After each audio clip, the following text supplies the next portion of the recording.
like it's been a hot minute since I actually did my hair, did my makeup, nails freshly done. I'm like, wow, this is like how I would normally be at a convention. Lately, I've been schlubbing it in like sweatpants and no Yeah, makeup. I'm like, ah. they want us back in the office, and I'm like, Really? Well, we yeah. still don't know when we're going back.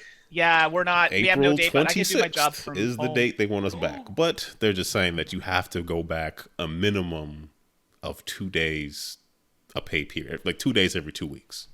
Right. How many days did you Like, go in before why? pandemic? Ah. Like two, 2 days, 2 days a week, not a pay period. Okay. A week. Oh, okay. But, Okay. but you know what, Mike? That's fair. That's fair. I like working from home. It's great. I get out of bed. I'm like, just roll out of bed. I'm like, oh yeah, let's just go to the office in my basement. So good. Yeah, it is kind Gotta- of nice. Get out of bed. I have my phone right here. Why can't I just work from that for like an hour? That's exactly why I would hate that. With my profession, that It's not really working an from option home is in not your a thing. profession. Never was. But There ain't no monorail, and there never was. if I I'm sorry, I had to. if I did have a job where I could work from home, I would absolutely want a very dedicated workspace that I never looked at 1 second when I am not working. Like it is not going to be where I watch TV or play games or sleep or anything. Yeah, I would that's put like it that. I would put it in a shed in the backyard before I did it in the living room. Okay. Yeah, mine's in the dungeon, as I call it, and my backdrop for work Dead is in a the picture of backyard all my with- board games, or a small portion of my board games. It's good for conversation. I'm a teacher, right? So when I teach class, oh, you play board games? Why, yes, I do.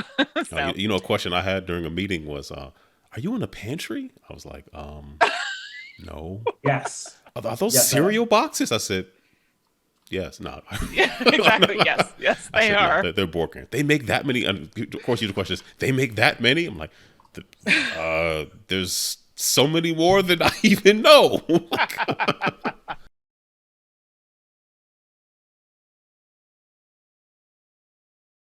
It's March 17th. This is St. Patrick's Day. So happy St. Patrick's Day to all those who, I guess, partake in it, of it.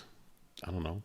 We didn't have corned beef today. I guess I probably should have planned better, but I have Corned in the beef. past. You don't need Yum. to eat corned beef. It's like I wouldn't eat corned beef by itself unless I that love was the way all you I said had to that. eat. You don't need to eat corned beef. I mean, I like a Reuben sandwich. I mean, don't get me wrong. I think corned beef has a place, but just eating slices of corned beef like floating in cabbage juice, no, thank you. No, you just grab a handful of it and shove it into your face. I've been eat doing it it with wrong rice. all these years. You really have. You really use it have. to give yourself a black eye and then cool the black eye. There you go. That's efficient. Oh, All right. It's Game My, of this my podcast. grandparents are spinning in their grave right now. no. Because they're so happy they're just doing a jig. Oh, jeez. Yes. Wah, wah. This has gone in the direction. All right. This is GameEnthus podcast, episode 448. I'm one of the hosts here. My name is Aaron. Tiny is also here. I am. Hey, it's been a minute. It has been a while. And clearly Mike is here. Hey, Mike. Oh, I'm sorry. I apologize. For what? I don't know. Being here. No, we're glad you're here. Please don't. Anyway, we're always here. We have a guest this week. Mandi, welcome back to the show. How you doing? I'm doing great. Hello, everybody.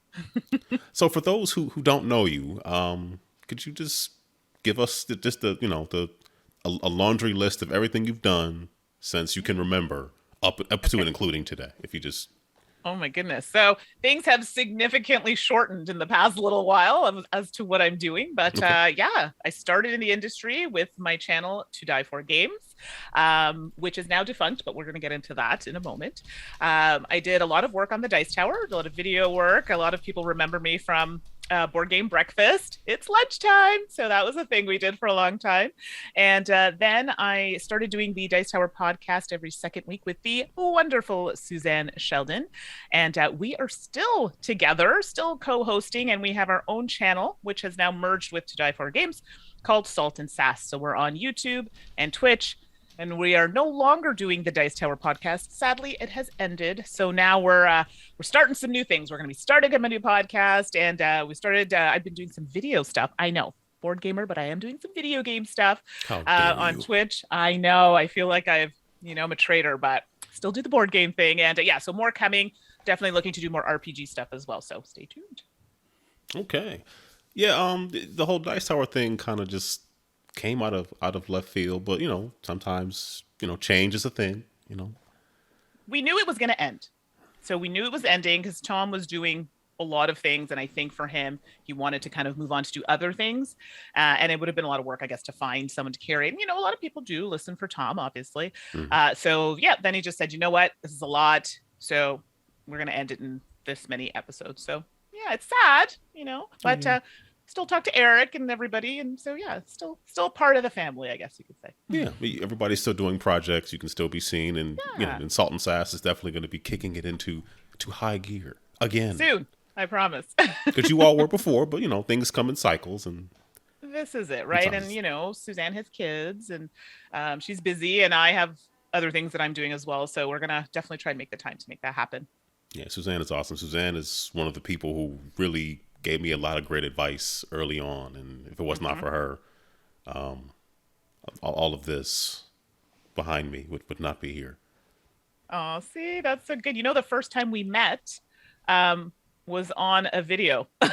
Really? It was a video for Dice Tower. Okay. It was a really big topic. What was it called? Back chat or back talk? It was one of those back talk episodes from the Dice Tower. So they talk about some really heavy things. And that was the first time we met in person. So and it was great. We had a good flow, and that's how we knew we were going to be friends for life. That's all right. Looking at the chat, James Brazil says, "What monster does not know Mandi? Point me at them, and I will educate them." Get him, James. Hey, Tangible, thank you for joining us. So Mandi, board game wise, life wise, what have you been up to as of late? Oh my goodness, so many things. You can probably see it behind me. We were talking about it earlier. I've decided to reorganize my Marvel champions, and that is a portion of it back there in this really fabulous case. And then I also have other little boxes of it. So that's been a big project for me. Still working on it. Actually, going to do a video soon about how I'm organizing it. It's very exciting. Lots of games coming in. I was just telling y'all I just received one today. Let me just see the title. I always forget these. The Founders of Teotihuacan. Is that how it's pronounced? I believe so, but if I said it incorrectly, please tell me. You said it better than I have. I say Teoti, and I think that's wrong. I think it's Teo. I think it's Teotihuacan. I think. Now, this is how I've heard my friends say it, but if I'm wrong, someone I'm sure will correct me, and that is totally good. So I know for next time. But that's a game I'm really excited to get to the table, and I've been backing a lot of games. I don't know about all of you, but I don't know if it's down on the backing because it was getting crazy. It's so much, and I'm very scared for Marvel United. Don't judge me. I literally backed everything except for the mats, but everything else. So I backed. Well, why not the mat? Let's just complete it. Let's go. That was already over 600 Canadian dollars. Okay, at this point, and I've never spent that much on a Kickstarter. But we bought, and not just me, Ashley the Shark and Suzanne all did the same thing. But we bought from the previous campaign. Peer pressure is something else. And we bought from the new campaign. We bought everything. So I got to find room. Where am I putting all of it? Yeah, I've never played Marvel United, so a lot of minis. Yeah. Aaron, you should start playing real mini games. Is Founder of the Teotihuacan, is that a follow-on to the regular Teotihuacan? So I think it is different. And this was hard because I know there were some culturally things I don't know for 100%. I was reading about some of that. Yeah, so I was a bit concerned about this one. So I know Suzanne and I were kind of looking at it, and we're like, okay, this one seems to be kind of more on the right track. But again, I haven't opened it yet, so that is something we're going to look for. But I believe it's not even the same designer, so I think it is different. Oh, so nothing to do. Okay, I didn't know. I was thinking maybe it was because the original game I've only played it on. Actually, Book of Nerds taught me how to play on BGA. Okay. Or maybe it was Yakata, one of them. That's a huge. That is a very large board with a lot of iconography and a lot of dice placement. Very much so. Very much it's so. a big game. So yeah. Well, enjoy. Yeah, thank you. All right. So anything else during this introductory phase that you want us to know I see some switches over there. I don't know. Oh, yeah, I know. And I've positioned this. No one at me about my cables, okay? I'm working on it. I don't see any cables anyway. At all. Excellent news. Because if I go too far, you'll see the other cables that are hanging around, but they're not attached to anything. But yes, I have a Nintendo Switch Lite, which is the turquoise one. Mm-hmm. And I realized, I'm like, I've been home. So I'm like, I bought it for travel, but I haven't been traveling. So I was like, I want to see on the TV. So my brother had an extra one that his kids had that they weren't using. So he sent me the other one, which is sitting on the Zelda dock, which is not even mine. His kids weren't using it? What? They have one. And well, he has an Xbox. He has a lot of stuff. So he's like, they don't need it. They just need the one. Oh. So he's going to take that. So my brother, I'm going to give him the Lite when he comes down for a visit. And I got some new controllers. I got my boyfriend bought me the Nintendo Switch Pro controller and the Xbox Elite 2 controller. Oh my gosh, nice. It's so good. The paddles, I'm loving the programmable paddles on them. Amazing. And then I have my Xbox Series X, which is chef's kiss. I'm playing Guardians of the Galaxy right now. So good. Game Pass is yes, else. Game Pass. That's where it's at. And I know people like PlayStation. PlayStation is great, but let's be clear. Game Pass, you can try things and you're like, that's not for me, and you don't feel bad because you bought it. So I'm here for it. Although, competition is good for the consumer. So clearly they're having to compete. Tiny, what's that thing called they have coming out? It's like Project Spartan. Ares, Spartan. Yeah. They're working on something. But I mean, I don't know what it's rumored to be.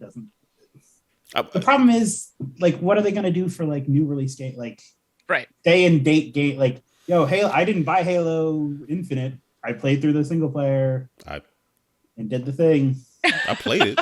I didn't buy Psychonauts 2, and Psychonauts 2 was very good. Psychonauts 2 was so good. I played through it on Game Pass. And I will buy it someday. Sure. So that I can have a Frisbee that won't do anything in like 5 years. Oh, well, maybe Sony won't bother trying to make it as good as Game Pass, but they know they've got fans that'll give them $15 a month just because, and they'll take their money and they won't try. They'll just slap up some stuff and they call it Sony Give Us Money Project. Well, there was some leak of the different tiers, right? And a lot of it is based on the old library, which is great. I mean, nostalgia is. It's based on price conditioning, right.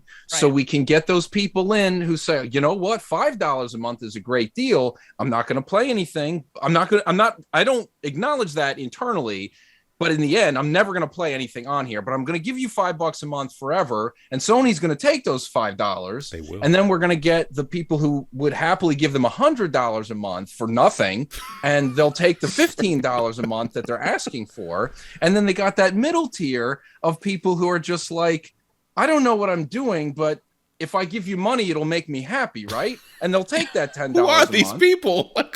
There's a lot of people. I love Mike's descriptions of economic forces.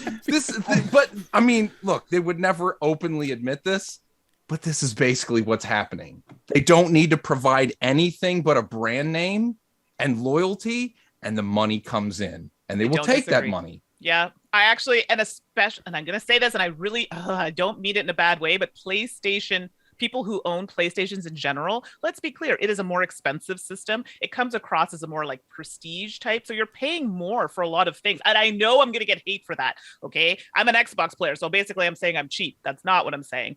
But I do feel that people blindly follow brands. I mean, I used to do it when I was younger, buying all the designer clothes, right? And where are they now? So I do agree with that. But it works because they're riding high with many years of success, and Xbox is trying to build back up, so they have to, go to extremes to get people in. Right.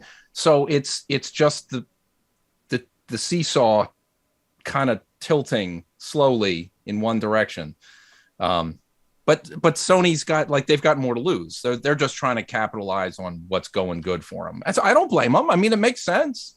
If there were people out there, I knew many thousands of people out there that would give me money and I didn't have to do anything to go, yay, I'm me, I would take their money. Yeah, well, it's all about making money, right? Michael, how do I subscribe to your OnlyFans? Yeah. Is that what Where can I get the Michael tattoo? Like just today, right now. Where can I get that? See, I don't get, well, you got to give me the royalty money for me to care about that. I'm not going to do any tattooing. That much is, I mean, prison tattoos are not my thing, and that's the best. With years of training, that's the best I could ever hope to ever get to. It's the first time you ever mentioned prison tattoos. It's got real specifics. No, what I'm literally saying is my thoughts on artwork is so bad. If I trained in like one of those time chambers that they're always talking about from Michael's only fan coming short. The best I'd ever get to with the peak of training is equivalent to a prison tattoo. Like it would never look good no matter what I did. Today it would look like, oh, I injured you badly and I'm sorry, I'll take you to the hospital. But with lots and lots of training, I could make something that just looks really bad. Hey, look at you. James says in the chat, let's be honest, people pay as long as it's a small amount and never think about it. Netflix exactly. That's why Sony's not not. Disney Plus. Netflix is $20 now. I saw that. Is I it was $20 like, bucks? okay, yeah, it's $20.99. If you have their highest, like, Oh, I don't have that. plan, I do. Okay, you I share- have the highest one. It's so 20 now. Yeah, it's It's 20. 20 that's for the me. one- I thought they were raising it on new They subscriptions. raised but it then- on new subscriptions months ago. Right. As a legacy subscription, this was the first month I paid. I think they $19.99. just raised. I mean, it might be like 18. I don't know. I don't have the 4K, so I have the 4K That's why. and 4 screens and whatever. Yeah, 'Cause, like, that's what I have too. I don't know. My parents use my Netflix account, so that's fine. I was Well, that's paying it, for right? Netflix and I went into my account. It says like Xfinities. I don't even like. I've had it. I thought I was paying for it. All of a sudden, I guess they think I have cable. I don't know what's going on. There was something where if you had Xfinity or Comcast, you could get your Netflix bundled in. They apparently still think I have. I've never had Xfinity anything. So what's Xfinity? Sorry, in Canada. Oh, I don't know. Comcast. It's a Comcast brand. it's the okay. ISP. Got it. Yeah. Okay. Well, cable as well. Okay. Tangy Pool in the chat says, I'm thinking of getting a PS5 and I haven't yet because of how much it is. Yeah. That's assuming you can find one. That's. I was going to say, the only reason I think at least 2 of us on here have one is because a friend of ours just really likes trying to find them. So No, I could have had one. That's the situation. At the time I was like, no, I'll just stick with my Xbox Series X for now. And now my boyfriend's like, oh, I really wish I had a PS5. And I'm like, dang nabbit. I could have got one and now I don't have it. I mean, I don't know. Like, the excitement of getting a PS5 is kind of more exciting than having one. well, honestly, it is. I've been playing a lot of Horizon on my PS5. Oh, you play Horizon. Yeah, my boyfriend loves it too. okay. Actually, Elden Ring is the thing he's been playing as of late. Yeah, I don't know. I haven't turned on my Xbox in 2 weeks, I think. Oh, Oh, wow. No, Xbox gets a lot of love. Like, okay, I beat Ratchet and Clank. And I did start, not the new Horizon, but the other one. And my issue with it is the Zero same Dawn. issue I always have with Zero open Dawn, world yeah. games. There's too many. Like, within the first hour, there were like 8 side quests. I don't need that many. In Horizon? Yeah, ease me I have in. I have it on PC. I haven't played it yet. I didn't need 8 of them. I had there's not so gotten much to like more, my like- first actual goal. I had 8 they different don't ever side want you to quests. get to a point where you say, I've completed everything that I'm aware of. I'm Yeah. going to just stop playing this game. I did. and It's then complain beautiful. that there's not enough content for the $70 that you charged me today. Nobody can win, right, Mike? Is that the thing? I have literally heard that argument from some from human beings that say this game isn't worth the money you're asking because there's not enough content. Right. And then the unspoken part of it is I didn't see but maybe a third of the content in the game. Mike, there are people who argue that having irreplaceable batteries is a better decision It's than a being better able to deci- put batteries in your controller. It's so bad. People make that argument. How? This is a paperweight when the battery runs out. Like, My Oh, my no. only way of justifying that for, and I don't defend it because I'm with you. Give me Eneloops all day, every day. all day. But for people that don't know what Eneloops are and just keep buying Rite Aid brand batteries because they're cheaper than brand name ones and they die in 5 minutes and then you have to go buy some more and keep throwing them in the trash, don't do that. Yeah. don't exactly. do that. I've had Eneloops Exactly. I took you were telling me years ago, and I finally maybe like I've 5 years never ago. had one Stepped single Eneloop ever completely die. I've had They're a all couple. still completely rechargeable, and I've got like 24 or so AA's. They go in all the remotes, all the game controllers. Yeah, sitting in a box, ready to switch out. They're always charged. It's fantastic.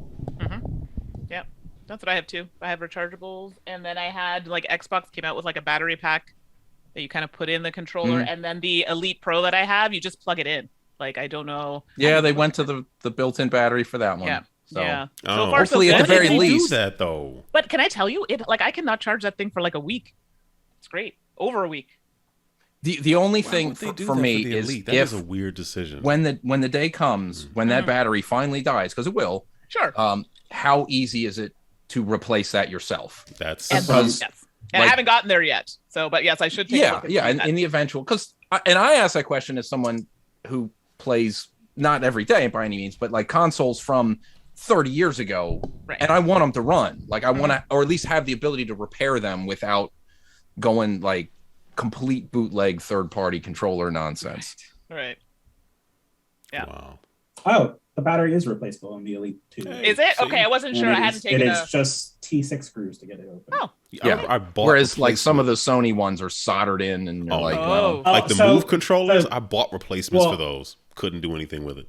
Right, the Move and the PS3 were soldered on, but like the DualSense, I'm looking at the DualSense right now, it's a socket that you can just... yeah, they're finally catching on to, Right. you know, Okay, hey, good. maybe So somebody will I want to could play our replace games this then. But, like, instead of looking at it's Gran weird. Turismo. You have to use a guitar, like the what's the thing? The pick? You yes, thank you. A pick to like pry off the black bottom of the controller Yeah, because it that's looks- held on by tension. Is it ever going to snap then- back together the way it should, though? After Well, I I dig do into it. this, Oh, just throw it against the wall after all the screws are out, and Done. it'll pop open. Exactly. Do you like the layout? Like, I got to tell you. So I've played with PlayStation before because my boyfriend has one, and because I'm playing some games that are exclusive, and I'm like, okay, I find it very uncomfortable. So the Xbox, yes, It doesn't I get have many better than Xbox this. controls. This is the I best. like the off. Clearly. I like the offset though. The offset. Yes, Oh, that's the way offset better. is Yeah. This offset is is okay. much better for like first-person shooters. I do not Yeah. like the parallel. For I mean, even Nintendo got the No. hint. Like, Yes, offset. my Pro Controller. Yes, it's offset, and I find when I play PlayStation, my thumbs. I'm so used to offset when I'm playing with PlayStation. I'm like, why is my finger on like the D-pad or whatever, like something other than the other stick? Because it's weird. I don't It's know. all born out of the fact that they bolted on analog sticks to the PlayStation 1 controller that was never designed to have this, and it was the only place they could shove them on, Yeah. and they've just held tight to that for 25 years. They gotta let it go. I'm sorry, Yeah, I'm gonna say it. But I at don't this even point, care. with the It's number terrible. of fans they have, the amount of flack they would get for changing it wouldn't be worth it. For Yeah, them. I mean, it's but I see fine, people you know. playing with their controllers like upside down. Who does that?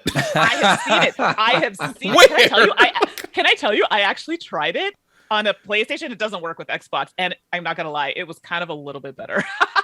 Okay, you went into a menu and changed everything around to accommodate for that? Like, how? Nah, I just played. I just tested it out. Now, would I play with that all the time? No, I just want to try because I've seen other people do that. like, what are you playing? That It's not a shooter. It's not. like, a is it shooter. a racing game? Yeah, like I'm only No. like We need to go back to what are- one stick. Just one stick in the middle.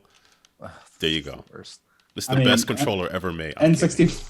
I love N64, but I mean, no, know it's not. It's far from the worst, but It I is. would It really never is far pick from the that. worst. I would never pick that as a general use controller. I would pick it if I just had to like if me and my opponent both had to use it. Right. Well, I and think you're playing I have- N64 games that were designed with the concept of this is the terrible thing we I can have do to this. deal with. I can That's do fine. that. I can do this. Especially if I have to go against like some young kid.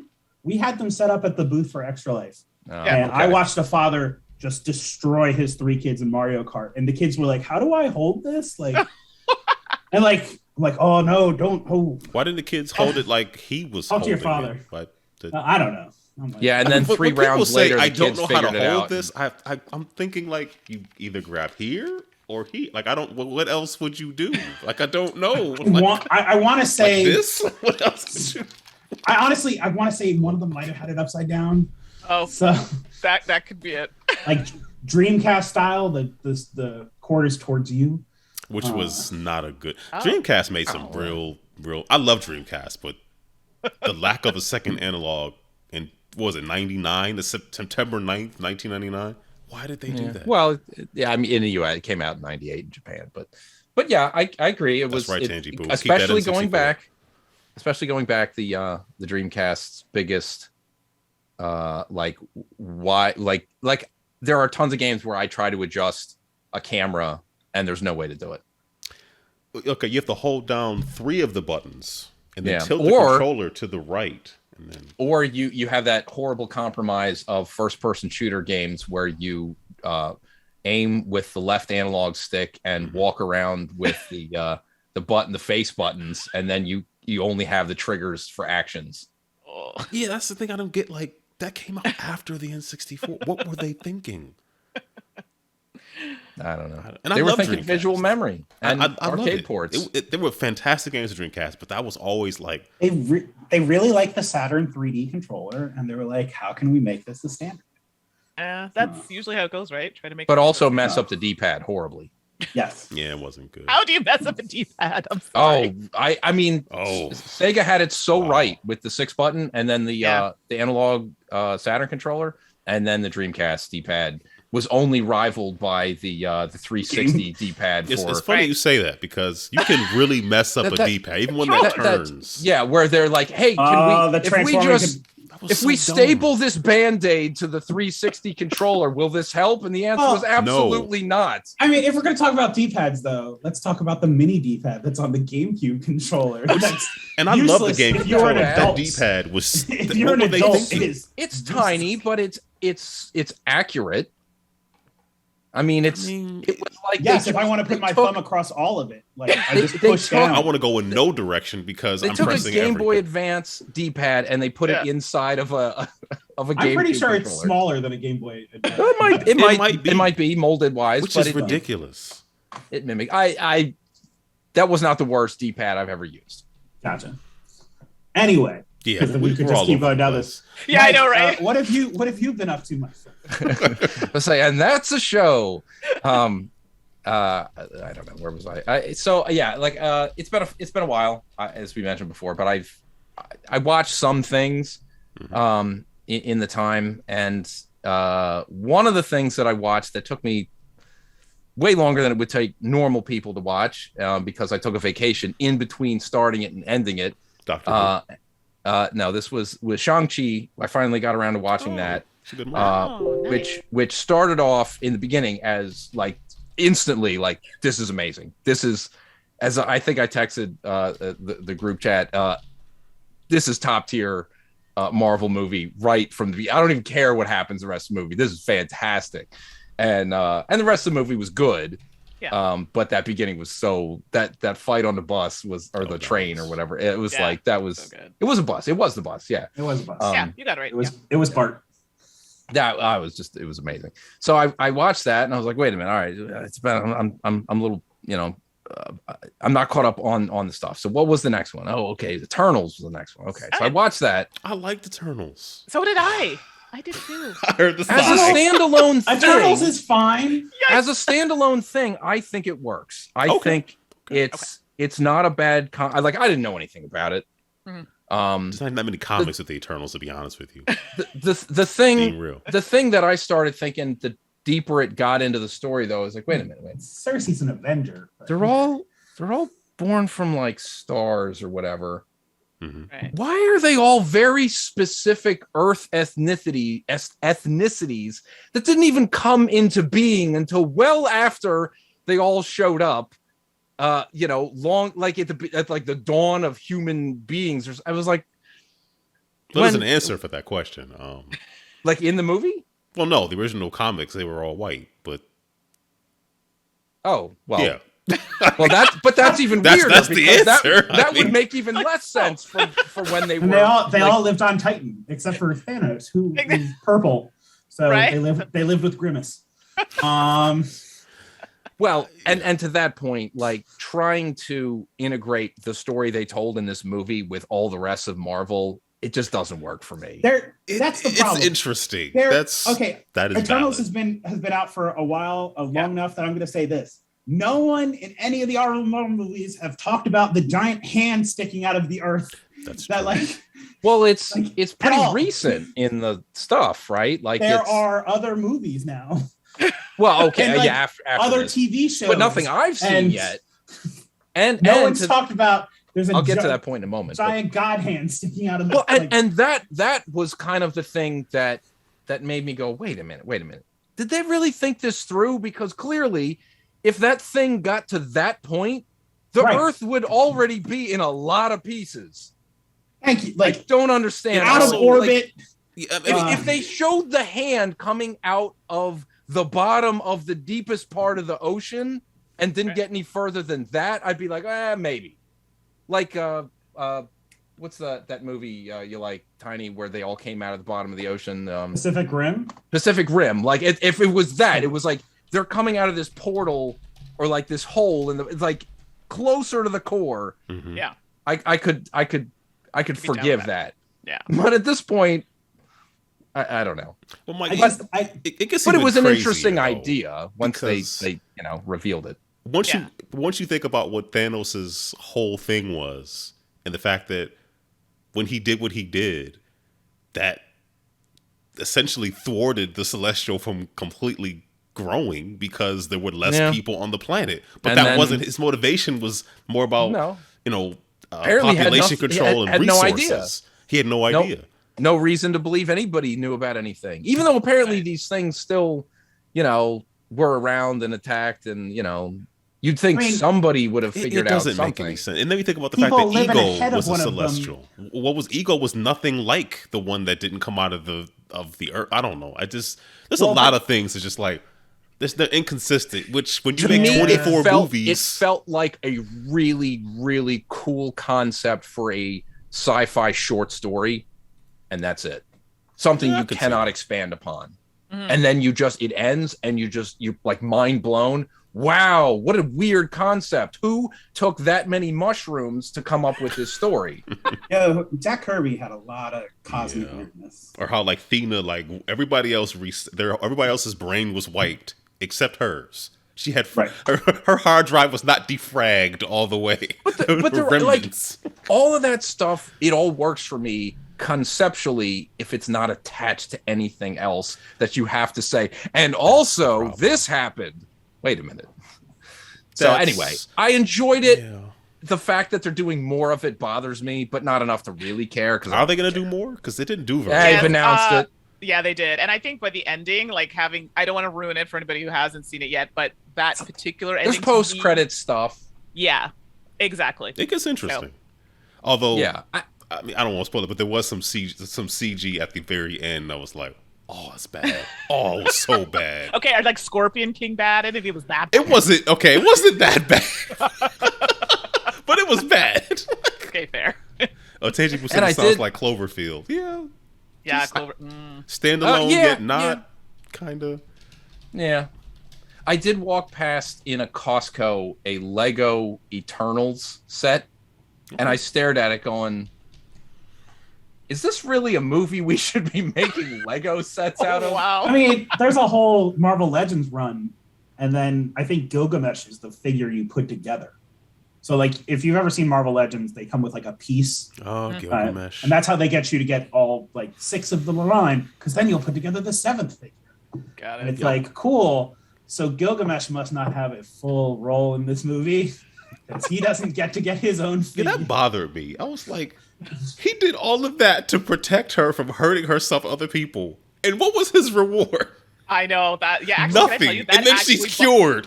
That actually bothered me so much in the movie. I'm like, this is some garbage. I do agree. It felt wrong. Like, what was the point? I agree. I was surprised, but I feel like I wasn't surprised, but I think I was more annoyed. Yeah, I was just like, he was a really cool character. Like, I would have loved to have seen more of him. Agreed. 100% agreed. He'll get a Disney Plus show. Everyone gets because everyone who gets killed in anything just shows back up if they are still alive. Or I'm the variant. I mean, there are a lot of clones. There are a lot of clones of him out there, apparently, so it's fine. Oh. Okay. Okay, well, No, do it Rick and Morty style. We can kill anybody, anywhere, anytime because there's a trillion, likenesses we can just pull back out of anywhere. So since we're talking about Marvel real quick. Yeah. I think the after credit scene is going to tie into Moon Knight, and I'm looking forward to that. Okay. Because that's the rumor. But B, did anyone else watch the trailer for Ms. Marvel? I did. No, not yet. I'm excited though. Is it good? I think it's good. Also, she's not Inhuman because that TV show is terrible. Oh. So, like, are they making her powers different? Like, yes, her powers like she wasn't stretchy. She just would actually project. Right. It looks like she's cosmically. I'm guessing those bracelets have some infinity stone or power in them, kind of thing. Right. Because, again, the Inhuman show, the good guys were fighting for, hey, the ugly Inhumans should go work in the mines. That's the good guys. Oh, wow. And the bad guy was like, nah, that's not how this should work. It takes you have to go through 4 messages on Disney Plus to watch the Inhumans TV show. Are you sure you want to watch this TV show? You don't have to. You don't have to. It's not we have other content. We're not continuing this. It goes nowhere. Right.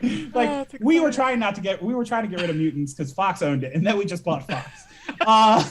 So we don't have to worry about it anymore. I'm tired of the Wolverine rumors too. Just tell us who's gonna play Wolverine. I mean, okay, since we're talking about, again, still Marvel, that Doctor Strange trailer, there's no way you can't tell me that's not Patrick Stewart in that trailer. That's his voice, yes. Oh, So, yeah, no, 100%. And clearly, 100%. John Krasinski is sitting in one of the seats as one of the Illuminati as well. So, he's going to be Mr. Fantastic, supposedly. Is what No, I feel like you have feelings about that. You don't like The Office, but you're just crazy. Well, I don't care. That part I don't care about. Who is the Indian actor from iZombie? And he was Ram. He's on Kind of Funny sometimes. Oh my God! Maybe the chat knows. If you know chat, let us know. Yeah. Anyway, people have done mock-up art of him being Reed Richards, and I think that would be a very good one. And it's a shame that I can't remember his name. But anyway, yeah, that trailer also looked. I also wish Kingo was in Eternals more. I felt like he did 4 things in that movie, and then just left. And then it was bye later. His assistant was the best character in the whole movie. Yes, I will. I can't think of his name. He was the best character. He better be in the sequel. It was so good. Anyway, so yeah, Mike, we've stopped you in the middle of this. Yeah, so another Marvel movie. Let me sort of wrap this up here. So after finishing Eternals, I was like, all right, the next one is Spider-Man.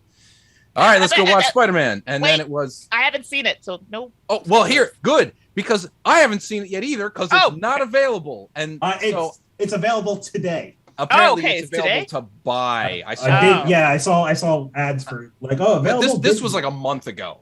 Okay. When I was at this stage, so I was like, well, wait a minute. I'm not going to start watching Hawkeye until I've seen Hawkeye. Sorry, I got it out. Hawkeye was. I won't start watching that until I've seen. Hawkeye was a fun TV show. It was fun, but it was the most disposable one they did. I'm sorry. You know what? But I don't even.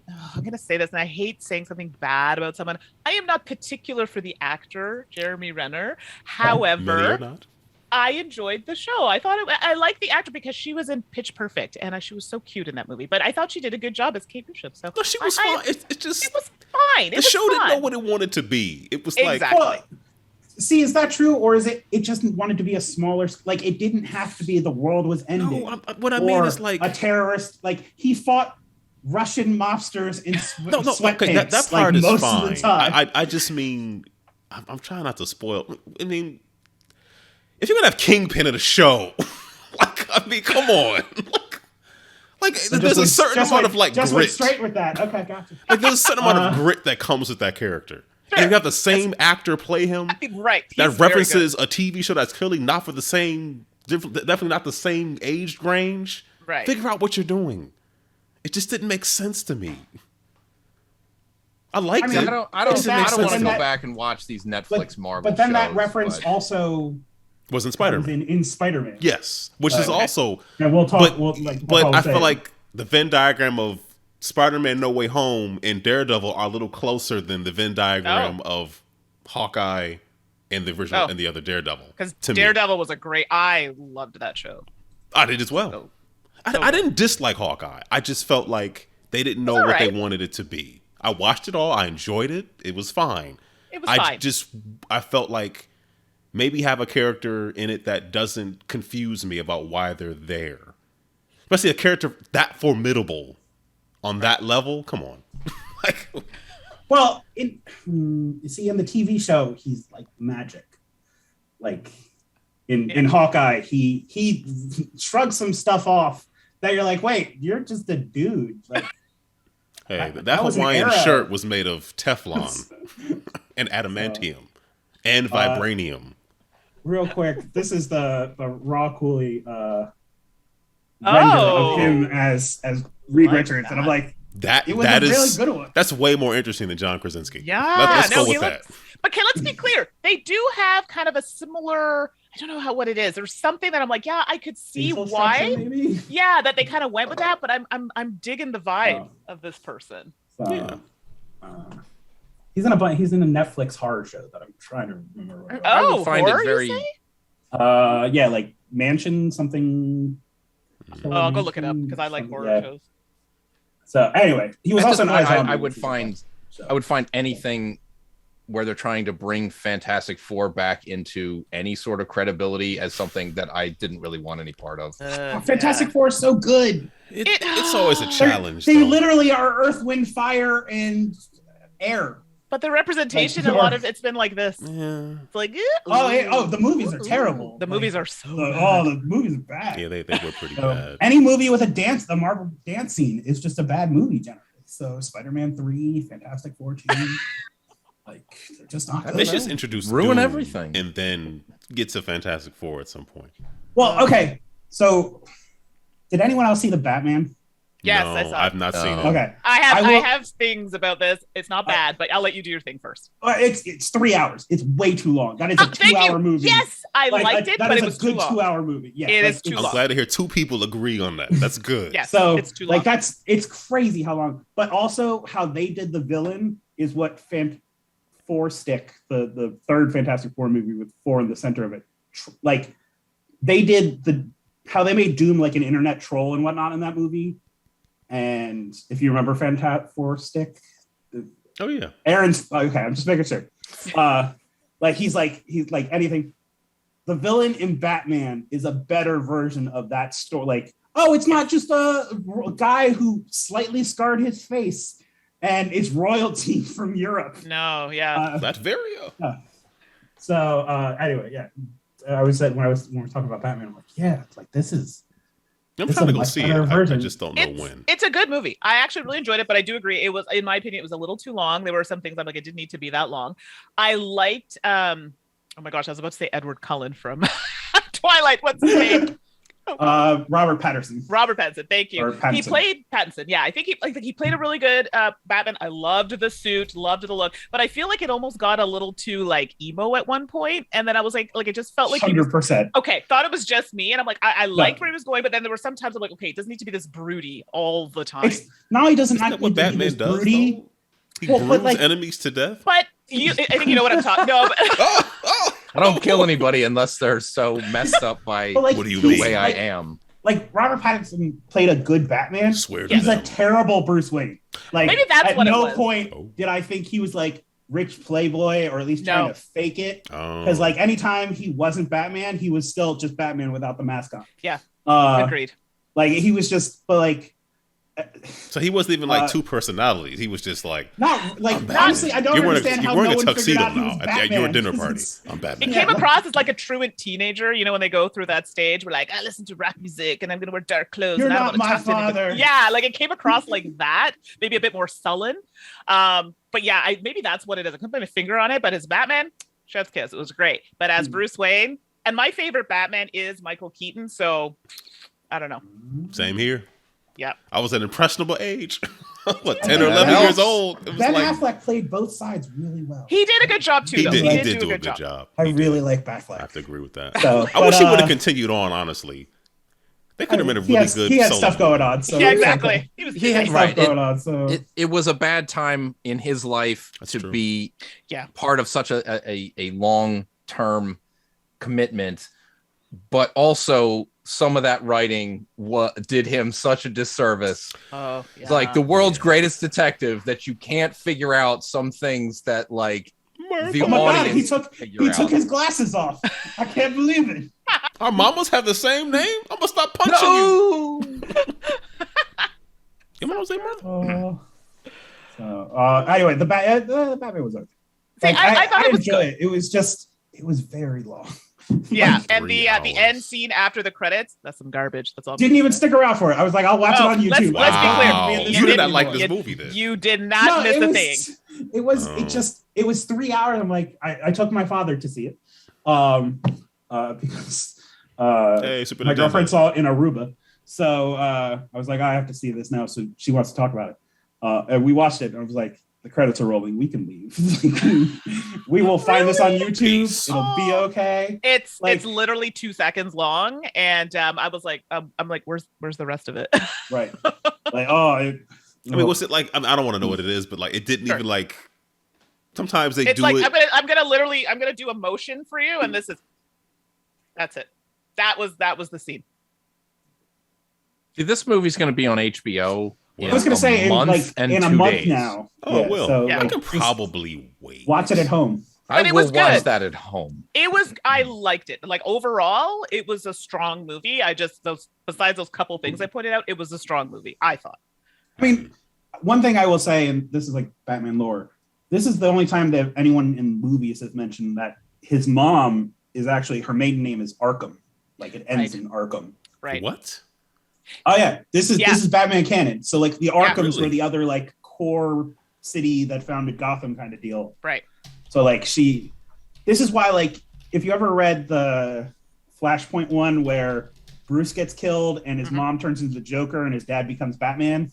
I knew about the dad becoming Batman part. I know about the mom. Well, becoming so Joker. she had mental problems before Right. and been in and out of asylums. So like she cracks and becomes the Joker. Wow. They talk about it in the Batman games too. Like Arkham Origins, there's some references to Martha. Yeah. Once I beat Deathstroke, I think I just put the controller down and walked away. Oh, So, And let it run. Yes, and I lost. If you can imagine. oh no. Who knew? Okay. but anyway, we could stop. Yeah, we've been all over the place here. Well, I want to finish this off just to Yeah. say. Oh, So yeah. I was looking to see Spider-Man. What's it called? No Way Home. Yes. No Way the new Home. one. Okay, and it wasn't available, so I was like, wait a minute. I've still never watched Into the It's Spider-Verse. a great So movie. good. Oh, So good. I had been hearing about this for years because it's been out for a while, and I still have the ability to watch 3D movies. So I was like, wait a minute, I've heard this is a visual delight. I gotta get the 3D version of this, and I got it. I don't know, 6 months ago or something. And it's been sitting on the shelf. So I took the opportunity, sat down on a Saturday night or whatever, and I watched this movie in 3D. And I wish I could say I liked it. Oh, Wow. I was more hoping you were going to say you threw up. Like I was Yeah. more okay. That would with I that. was This much more was- comforted by that. The hype that I got from this movie could never be achieved. And it just wasn't. If I watched this out of nowhere, I probably would have been like, yeah, that was cool. Right. But the number one thing is the 3D did nothing for me. And Yeah, I wouldn't have. Yeah, I wouldn't have gone in. I don't think I expecting would have anything out of recommended that, yeah. 3D for it. Yeah. I hated the frame rate with a passion. Yeah. I was like, why did they choose to do this? It's Dragon That Prince all alone- over again. That alone would have made this Oh, a better yeah. movie. Just make this 24 or whatever frame, like Yeah. whatever looks non-distracting.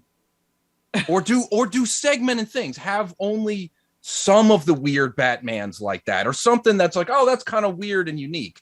Don't Right. make the whole movie like this. This hurts my head. And if they fixed that, it would have been better. There was lots of it I liked. There were a lot of concepts that were like, that's funny, that's cleverly written. I like this kind of a thing or whatever. And I liked all the characters. I didn't enjoy sitting and watching it. That was the problem. Oh no. But if they ever come out with like one of those, Thank you, Jen. 48 frames Hobbit kind of things, and I don't watch it in 3D, and maybe I'll give it another chance. But I was like, for this thing that's been a hole in the in my having seen library sort of a thing, I was like, I shouldn't have. I shouldn't have waited. I should have just watched it when it came out. Yeah, Joe also gave us some background about Elizabeth Arkham. But yeah, he also says overhype is a curse on a good movie. Yeah, if you hear hype for 4 years, it'll never live up. So we should probably just go see the Batman right now. Let's just. No, I can wait a month. I would just stop the show. You know what? Everybody, Also, because I'm not that hyped. I'm just like, yeah, I'm sure it's good. Not either. Sounds very long. Yeah. I'll watch it over the course of a week. The biggest thing that you'll hear people talk about the Batman, other than stuff we've mentioned, Colin Farrell is the Penguin, and you'd never know this. You would not know that at all. If you ever looked at any of the stuff, that's not Colin. That's 100%. Can is that? How not know that? I thought you were saying you can definitely see that that's Colin Farrell the whole movie, but the entire time you're going, that's just some guy, and it turned out in the end it was the Penguin. But no, it's the other way around. No, it's the other way around, Mike. I have seen photographs, so I know exactly what you're talking about. Yeah, I've seen some photographs. But I will say, outside of a very few exceptions, most of the time, movies that I've seen Colin Farrell in, I think he is the worst actor I've ever seen on film. He did a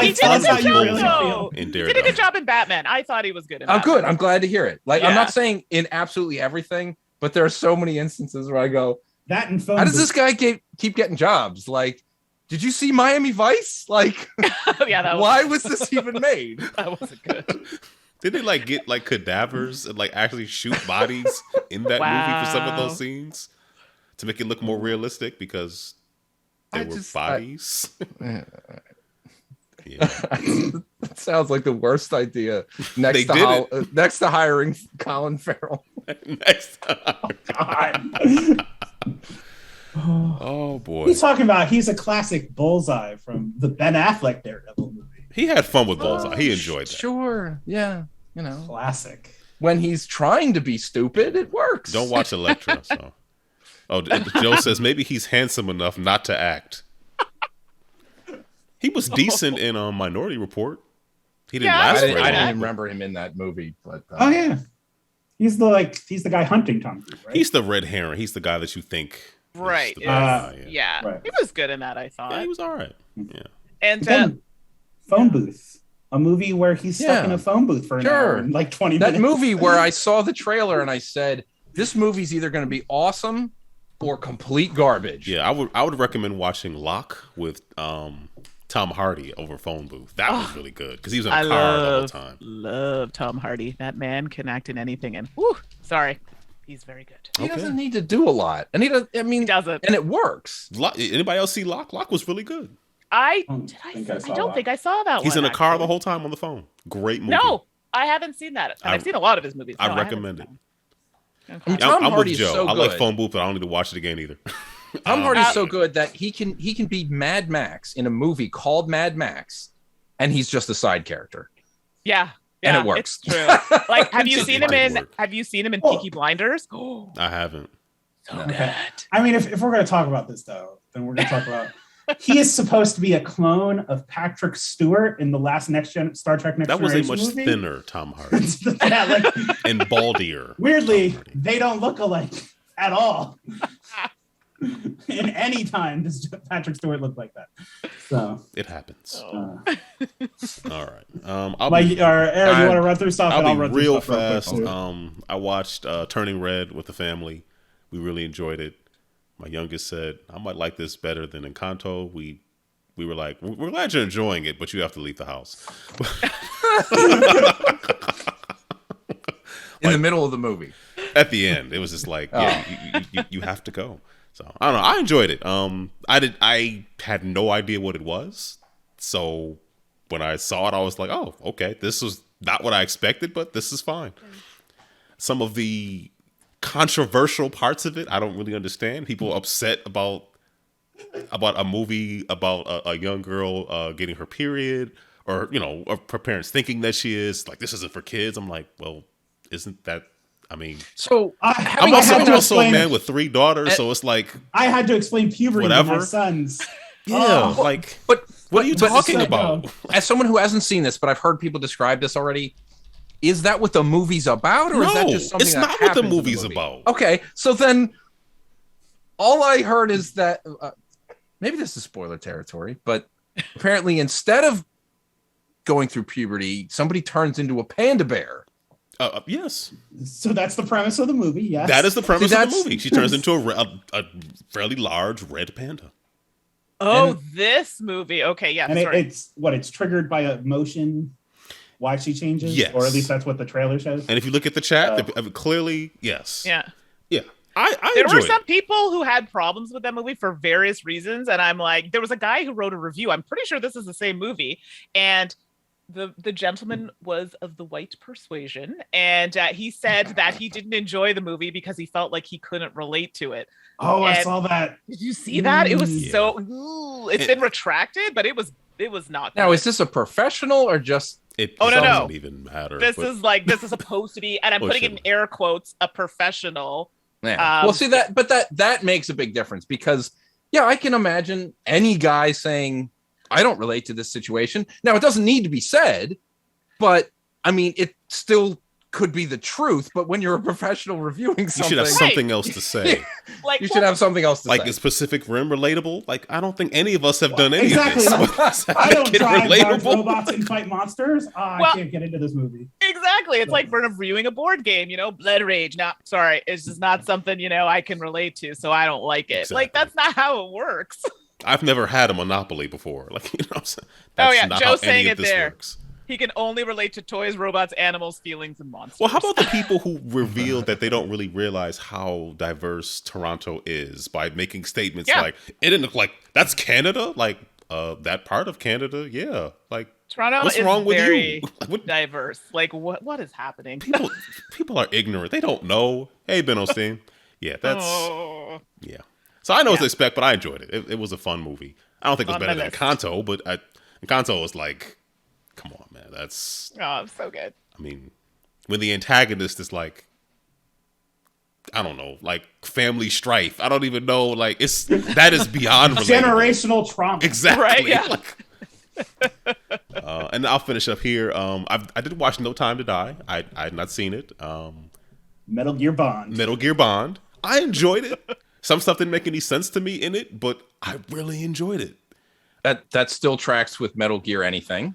But the thing about it, I'm surprised that I didn't realize. I mean, I guess I should have figured it out. I didn't realize what would happen in the end, even though I probably should have realized. But the fact did he fight somebody on top of a submarine in his old age? No, they resurrected Roger Moore as the anti-Bond, and they fought on the rim of a volcano. the nega classic. So there's something that happened at the Somehow, end that I didn't Moore has returned, but I probably should have. So, I mean, it was announced. But I didn't even because stuff. With me, like when you mentioned the Doctor Strange trailer, I watched the first one, and that's all I watch. I'm not gonna. Right. I'll just wait till I go see it because I feel like trailers reveal way too much, and that's one reason why I think I enjoyed the last Spider-Man even more is because I stopped watching trailers. Okay. So I mean, I knew who was in it, but I didn't know. Sure. I just kind of went in. I believed Andrew Garfield. He kept telling us he was not in the movie, and I believed him. He's a liar. He lied to me. He lied to people's safety when they accused him of being in the movie. No, Mandi and Mike, I really want to hear what you think when you watch the next Spider-Man because I love that movie. See, now you're hyping up, man. I know, right? I'm gonna dislike this movie. I had just actually, it's funny. I hadn't really heard too much about it from anybody. I was kind of staying away from social media for a while. And I kind of was like, yeah, I'll watch it when I watch it. And now, exactly, I'm like, oh, great. Now everyone's hyping it up and I'm scared it's going to suck. And I'll already say. No, it doesn't suck. It's just the most fantastic fan service movie with the dumbest character motivations I've ever seen in my life. Like, it just turn off your brain and just enjoy the ride. I mean, me and my girlfriend sense. saw it opening night, and she's like, "You were giddy." Like I was like vibrating. And there were people next to us wearing Spider-Man outfits. Oh wow! Apparently, I was the giddy one. So like when I saw Daredevil, or not Daredevil. When I saw Matt Murdock, I think I jumped up. My kids were like, "See, there's really nothing about Spider-Man that would get me that excited. Like you could show me any type of Spider-Man. There are some scenes in that movie. That's because your inner child is dead, Mike. No, like Spider-Man is not like a thing from my childhood. Spider-Man is a thing that Tobey Maguire starred in this. You didn't watch like Spider-Man His Amazing Friends? No. Or the animated You didn't watch series? that as a kid? Really? No, I watched Super Friends. You know. You didn't watch Spider-Man His Amazing No. Friends? They were I don't even know amazing. that was on my local Spider-Man, show, Iceman, TV, And then made up Firestar? No, I don't know any about any of that Firestar's stuff. You all watch Spider-Man though, like the old one. Spider-Man. Oh yeah. Spider-Man. I mean, not all of them, but I've seen. I never saw any Oh, of I that watched either. all of them. Oh, I didn't Like watch all them these memes where Spider-Man points to Spider-Man and stuff. That's just a meme to me. Oh no! I don't know that from nothing. Oh. What? Oh. Never seen any of that. Interesting. Tobey Maguire is my first Spider-Man. Wow. Okay. That's it. Yeah. I mean, I knew I played the Spider-Man 2600 game. I thought it was terrible, Oh no. just like every other 2600 game. But you know, I mean, that's All you do is that's an climb in that artificial game. dig. That's all you do is climb, and a Green Goblin comes by. Well, you mostly fall down. That's true. That's mostly what you do, Yeah. That and is that's very why it true. sucked.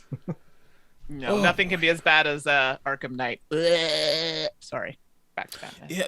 Why did they think people love these games? You know what they're going to want? They're going to drive the whole game. That's what they want. It's not. I- Whoa, Our okay. polls have shown. It was. I played it. I was so excited. I'm like, yeah, I love Batman. I'm like, why is this Batmobile the focus? Come to find out later, that literally was what he said. The game was surrounded. It was about the Batmobile. I'm like, this is Which some is garbage. so I bought it dumb. and got rid of it. Which is a strafing tank. That's I don't know. Where you're constantly shooting things, but no one dies. There are a lot of Batman games that really focus on driving a Batmobile. There is. This is the first one that I'm There's aware an of arcade game. where it was just a tank. It There's was the awful. Sega CD Awful. game. There's the Sega CD game that is Yeah. all driving. But what's This funny one I is, found. Interspersed with You a do not lost get out. episode. wasn't the Rocksteady show. really like haughty about the Arkham Origins game? Like, well, this No, they're- ours is coming out after this. It's like that was better than what you made. Well, I was just reading an oral history of that, and like, no, they 100% supported Ubisoft Montreal? I thought Yes. they used in some advertising that Arkham Knight was the culmination of the Arkham trilogy. Well, so there's the thing. tracks When they are released terrible. the Arkham like trilogy on Next Generation, it did not include Origins. Right. But also, if you play Origins on your Series X, for example, Mhm. you can't buy that game digitally because there's some issue because it came on 2 discs on the 360. Right. Mhm. And so you can only play that game if you have a physical copy backwards compatible.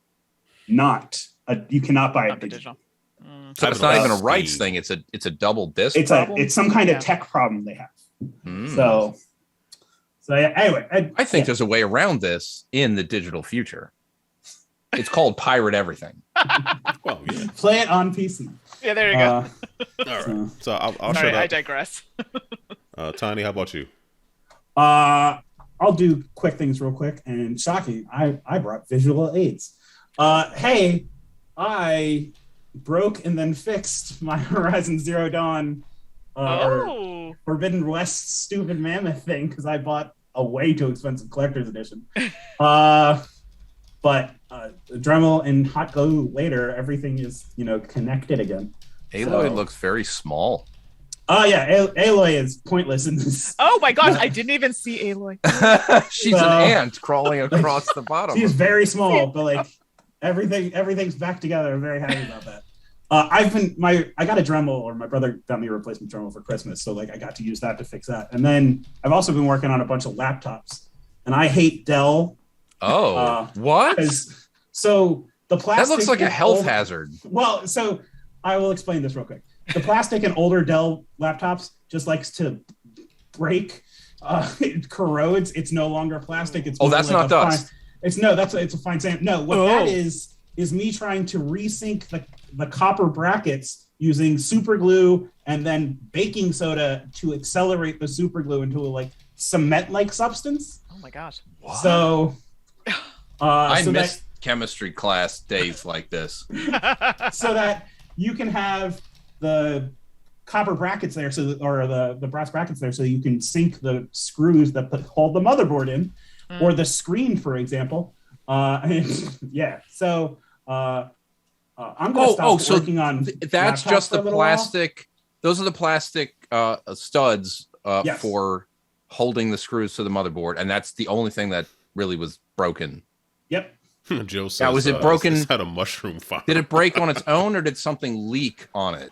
No, this is all me using the baking powder to accelerate the thing. It just deteriorated. I was working on laptops. You didn't pour Coke on it? What are you doing, man? 12 years old ish. Yeah. But like the person who uses it just goes on the internet. Like looks at his email on AOL. So like pop a SSD into it, put it at max RAM, it's still fine for him. Give him a Chromebook. But I couldn't get the monitor or the screen back on because there was nothing to anchor them to. So welcome. I'm going to stop working on computers for a little while. It's fascinating to me because I would have never taken an approach like that. I would have gone the route of like doing some sort of nut and bolt thing where I'm drilling holes on the other side of the. I mean, something a little bit more mechanical than chemical. So, or using quick steel to build something and then drilling a hole through it or something like that. That was my next answer was I was going to cut the whole stud out and resync a larger brass, but I would be melting the case at that point. So anyway, but who cares? Visual aids done. That's why I applaud visually, your ingenuity. That is except for you said it didn't work in the end, right? Oh no, it did. That part of it did. Okay, good. His laptop works perfectly fine. I thought you said the monitor didn't turn on. No, everything. I returned that to him. Oh, awesome! So here's the funny thing. I had it all put together, and then I realized one thing. Like one clip was sticking out. I was like, "Is this going to bug me? I'm going to take this all apart so I could fix." I did, and then the clip broke. Yes. So I had to do this. Oh no! No, I stayed up till like 5 a.m. working on it. I mean, I hate this. Anyway, so that's real quick. I'm now playing 3 different Heardle games: Heardle, Wordle, and then Worldle. Okay. So I think Aaron, you keep liking the Heardle one, which is the hey, recognize this music in. Yeah, it doesn't work in so many Edge, seconds, and it only works. No, you Chrome. have to play it on like Chrome. Yes, it's funny. The one day I did it, it was Outcast. I was easy, and after that, I was like, I don't know what this stuff is. There's been songs I'm like, I have no idea. And then Wordle is a geography one. Worldle. Wordle.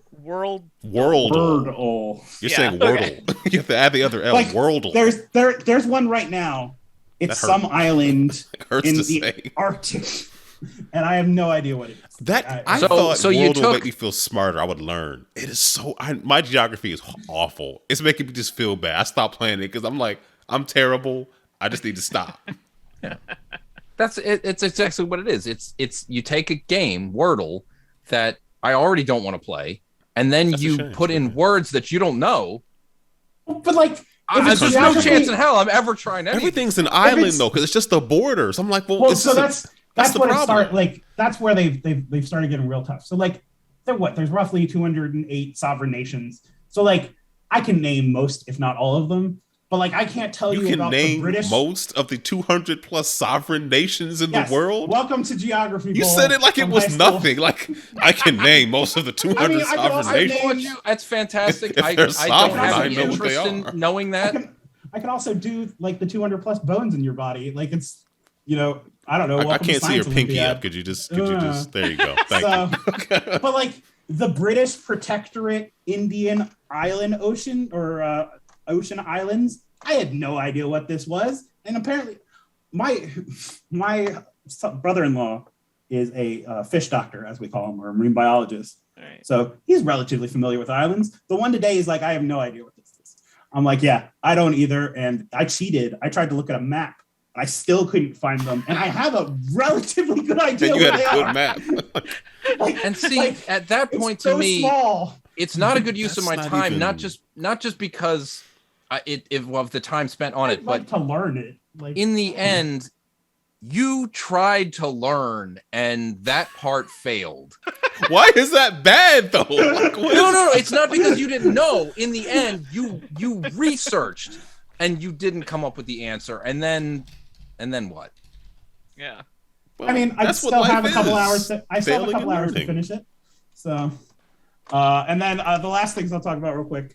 I'm reading 2 books. I didn't realize the 7th Meg book came out, and the Meg being also There's that movie. 7 of those. There are not only are there 7. There's 7. There are 7 Meg books, and there are at least 2 spin-off books. One where they go after a Chronosaurus, which is like a giant alligator crocodile. What happens if you need 7 of these? And then the other one is they figure out what the Loch Ness monster is. The only thing I want to know above. is it 7 different megalodons or is it all the same? So no, well, That's a good it's not question. all the same. They like the first one is the Meg that they show in the movie or whatnot, but then it turns out the Meg was pregnant, so it gave birth in space. No, and then it turns out they can clone, like they come pre-fertilized because they were stuck in the ocean, the whatever ancient sea underneath the ocean kind of thing. And that is So, like- the fertilization. Well, like these they things fertilize thawed themselves. out, they That's weren't. me. They fertilize themselves. So like right now in the 7th book, you're dealing with, so if you have the original Meg, which was called Angel, then she has 2 daughters. All 3 of them are dead now. But both daughters had 2 schools of 3 children as well. So now they're dealing with 6, but anyway, they Did at always any escape. point in time- Here's what the real books are Is a about. school They really always just escape. 3 things or 6? Like, is that considered a school? I mean, in ancient sharks, I guess. I don't I know. thought a school would be like 1,000 plus. No. I would mean- tell you this: if you told me in any one of these books or movies or short stories or fan fictions, even somebody dug up the corpse of one of these megalodons, shoved a pitchfork in its body, and that was struck by lightning, and it came back to life. So it's just Jason. Sold. Yeah, I'm this in. is- what is this, part 6? That was worth it. Jason was buried, so they dig him up to make sure he's dead.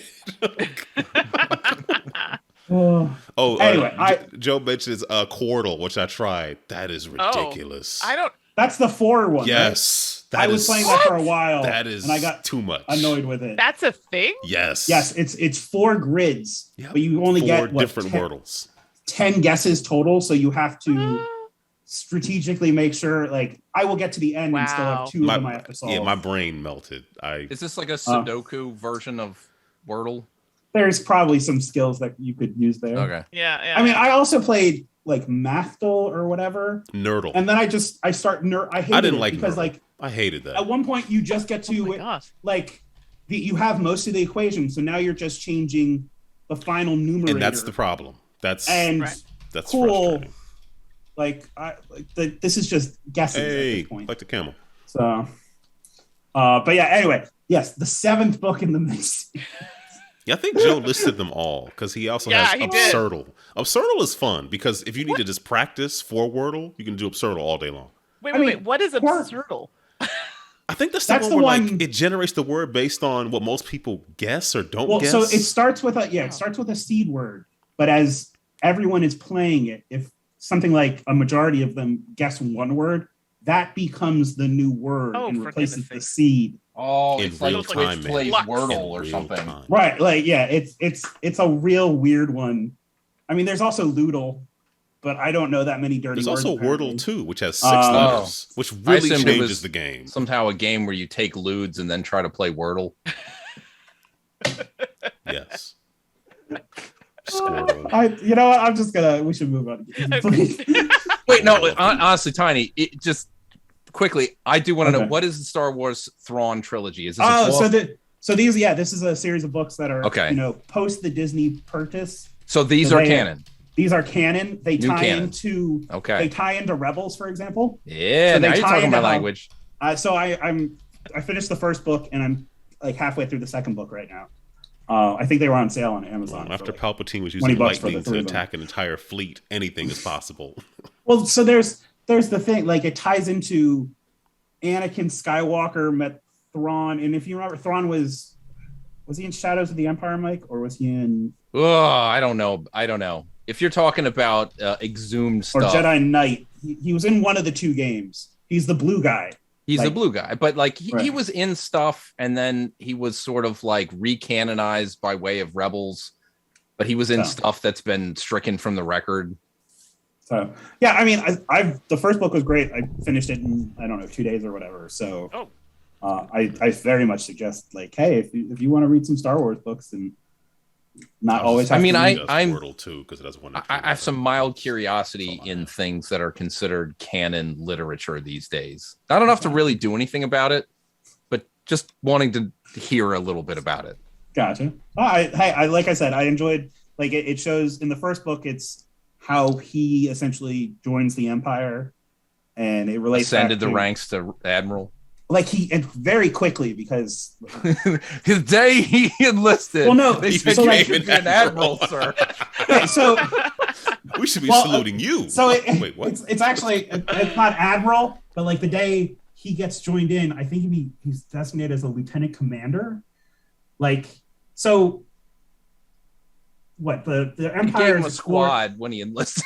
Well, there's the thing: the Empire is exploring a world, and they find this guy who's exiled, and he pulls off all these tricks, but they eventually capture him, and they bring him back to Coruscant. And it turns out that this guy had run into Anakin Skywalker pre the Empire, and so now the Emperor is very interested in this. So he tells it, like, you have to go and finish you have to go to academy training, like, abbreviated, and what, like, to make him a target, his teachers automatically make him a commander or whatever, a lieutenant commander. Because he's already an alien, and also the other recruits are going to hate him because he's gotten this this bump up in rank or whatever, and, like, they continue doing that. And part of the story is told from the guy who gets stuck being his translator for a while. So he's talking, and he keeps getting screwed on promotions because they're like, hey, we can't touch Thrawn, but you're going to be a rookie in, I don't know, forever. It's interesting because, like, now there's now him and Vader are interacting, but he doesn't know Vader is formerly Anakin, and and they're like, there's some scenes, especially in Rebels, that kind of make me realize that he was disguising that to certain individuals, not just Ahsoka, but like there was, like, this weird, like, if I am confident enough in my assertion of this and that, like, no one will suspect, despite the fact that there's a guy running around on this planet that I used to be from with my same last name, and no one seems to care. And I was kind of famous there. I, like, crashed a lot of land speeders and stuff, and, like, you do. So, I don't know, apparently some guy used the Force to make me win a race, and now I'm cool. So speaking of that, and I hope Disney Plus sends me my check for promotion. Who saw the Obi-Wan trailer?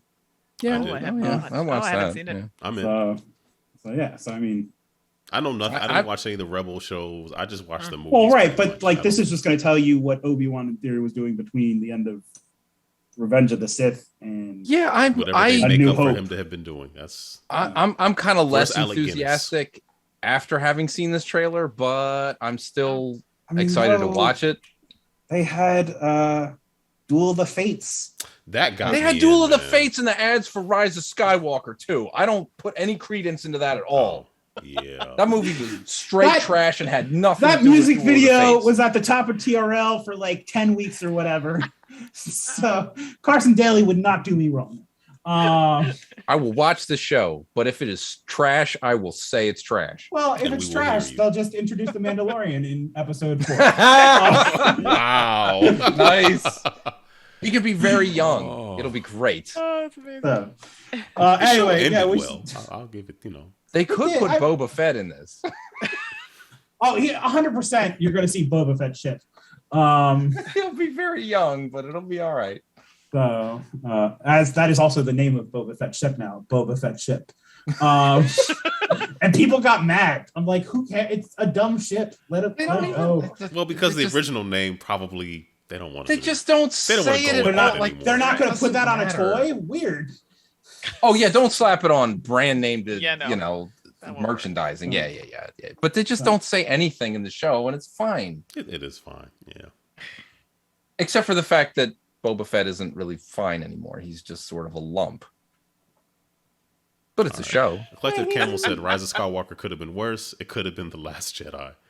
You know, I've come full circle on all this. I agree. I hate Rise of Skywalker so much that in retrospect it makes Last Jedi. I hated Last Jedi better. I Last hated Jedi it is a more. good movie. At the time, I hated it at the more. time, I had more emotions about Last Jedi, but in retrospect, whoo, did I think I've never watched Rise of Skywalker again, and I don't see me caring enough to watch it ever again. I've seen it twice. I have watched Last Jedi more was than once. bad. They didn't know what they were doing. They was just the biggest wrong. problem of all is You're they so didn't wrong. know where they were going, That's and they huge. screwed That's it a up so huge royally. problem. They didn't plan.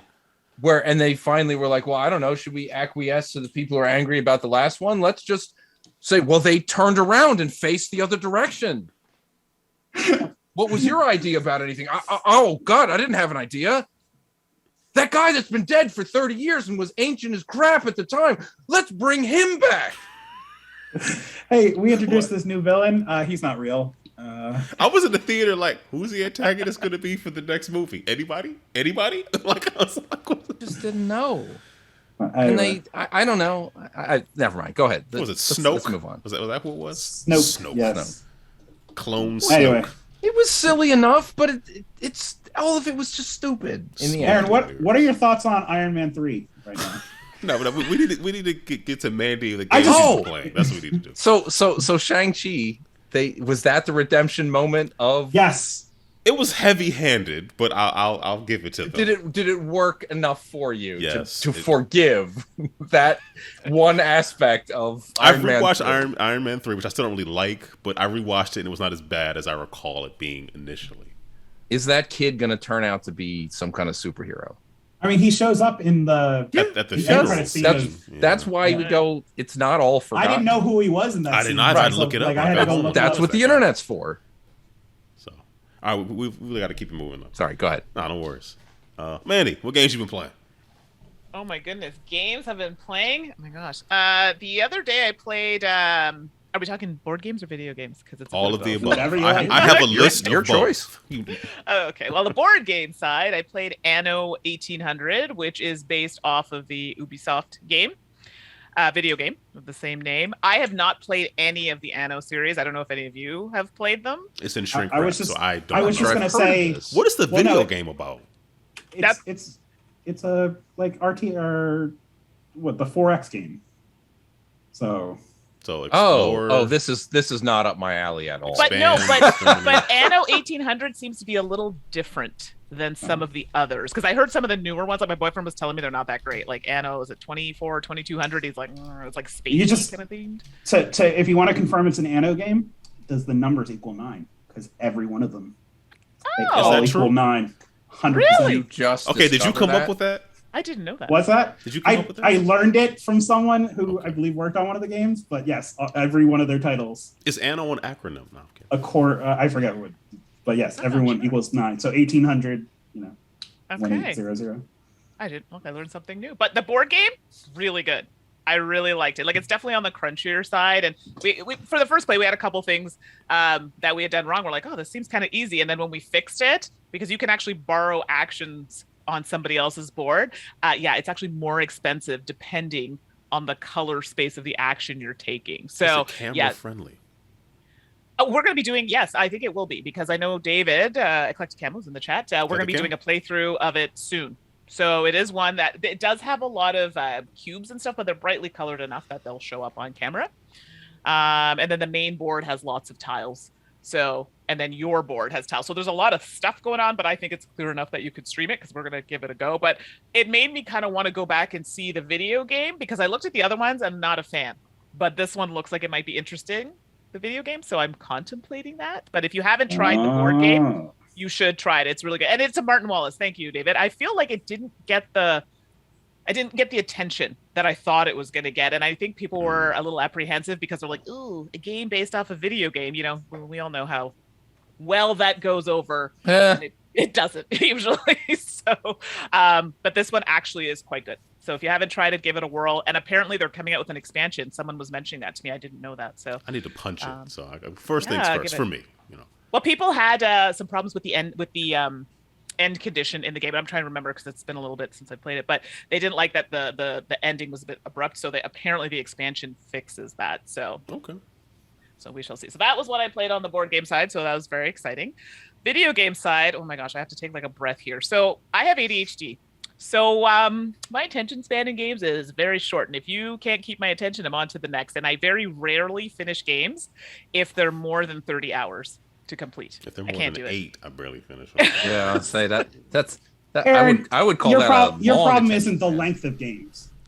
What is my problem? You have too many games. You have too many. Yeah, Take that'd be that mine back. too. You resemble those comments. So, Yes, I So I got back into Immortals Phoenix Rising. I had played it like 15 hours, forgot about it, came back to it. I'm still really enjoying it. My boyfriend plays it on nightmare mode. I'm like, no, we're gonna dial it back a little bit. Kirby and Dreamland mode for me. I'm too old. Me too. I'm like, we stick into the like anywhere between story and normal. That's kind of where I reside. But I'm really liking it. And then he's like, oh, Breath of the Wild, you have it. Like, why aren't you playing it? I'm like, I have so many games. So I finally put that on. I know I'm going to get hate for this. Oh, I don't know if I like it. And I think Immortals Phoenix Rising ruined it for me a little bit. I find the controls and some of the things that you do in Immortals Phoenix Rising easier. So for those who don't know, let's be clear. Immortals Phoenix Rising was literally a ripoff of Breath of the Wild. We could all say that. Yes, we can That's all. fair. Yes. That's fair. But I do find, like, I love the fact that my weapon doesn't break in like 2.5 seconds, or, controls and stuff I found a lot easier. I'm still struggling with controls in Breath of the Wild. I don't know what it is. I don't dislike it. I just find it's not intuitive to me, so it's going to take me a bit more time to get into it. I preferred like Link's Awakening. I'd rather play that. If you don't finish it, it'll be impossible. Okay. I feel like I should restart Breath of the Wild, because if I try to start off from where I was, I have no idea Yeah, what small temple I'm standing tough. outside of. Like, I don't. Yeah, so I'm struggling a little bit with that one, and I know everybody loves it, so I'm kind of like up in the air, You're but I not think I need alone. to give it a bit more It time. I don't is know. a great game, but I lost steam rather quickly on Breath of the Wild. There Right. are definitely things in Breath of the Wild that feel like other companies maybe would have polished that out to where you couldn't do that, like the weird physics things. Isn't that a good thing, though? In the end, it is. Oh, okay. But it also sometimes makes it go, wait a minute. Well, that doesn't seem like something that should have happened in a video game. I think I just broke this game. Right. I don't think I can finish this temple now. Oh, and then no, that's bad. And then you just go, I don't even know what to do. And Right. then you just Leave go and you come outside back and in. charge up this spear 3 rings wise and stab some sort of moblin in the face 48 times just by releasing the button. And then I just go, oh, this game's great. I love you again. Yeah, I mean that, like the weapon breaking thing. I was right there with everybody in the very beginning about, like, I don't understand this is dumb, but I enjoyed throwing weapons at guys so much and having that weapon explode in their face. That's as true. I did, just to be like, look, I don't Little care. I'm things just in gonna. life. When you've unlocked enough weapon slots so that you can carry like 20 different swords, Right. just pick sticks up and hurl them at true. guys and just be like, look, I know it's not going to do anything, but I enjoyed watching your face get confused as a stick exploded in your eyes. And then That's I what ran sticks up and do. just started jabbing you with a spear. That's amazing. All right, Eclectic Campbell said that Nintendo gets away with more than most because of nostalgia. They get away with a lot of stuff because of nostalgia, but I feel like polish is something they normally do a pretty good job with on a lot of their But like, games. it's more of a discussion though of like, this is the next step. Breath of the Wild could be the discussion of like the next step from Skyrim. It's a bunch of systems all operating together, and you partially like make your own Skyrim. fun. I like So- Skyrim a lot. Mhm. So why am I finding a disconnect? I mean, but you've now also played.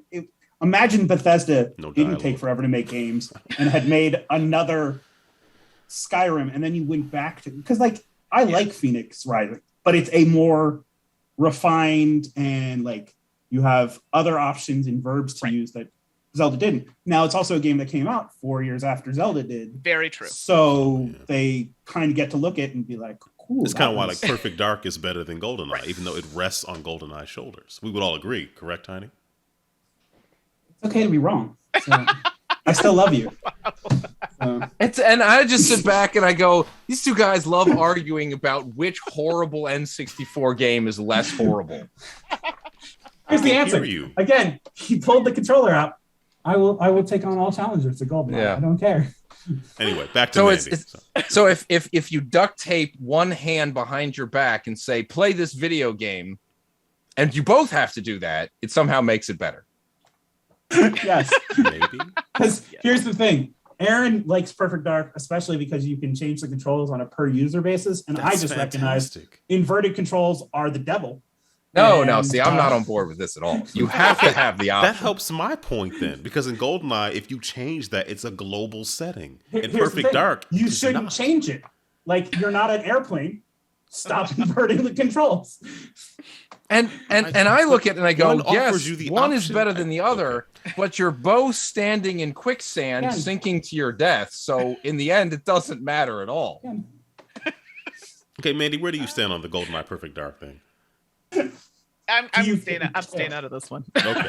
All right, back to you. Sorry. Yes. I'll keep it really quick. You finish that off. Keep it quick. I know. I feel bad though because there's a lot of stuff to keep in that realm of things. I've also been playing through some games. My boyfriend for my birthday got me the Life is Strange: True Colors. That's the most recent. So good.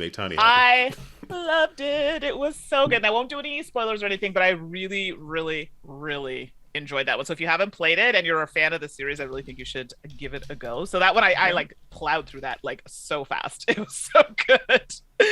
And so that's one. And then I've been playing like some indie games. There was one called, is it Firewatch? I think it's called. It's on Game Pass, and it's a guy who walks around like he ends up working in some like mountains or whatever, and he has like a radio and he's talking to a woman in another station. Yes. So he like works for her, whatever. Can I tell you, at first when I heard the description, I was like, this sounds terrible.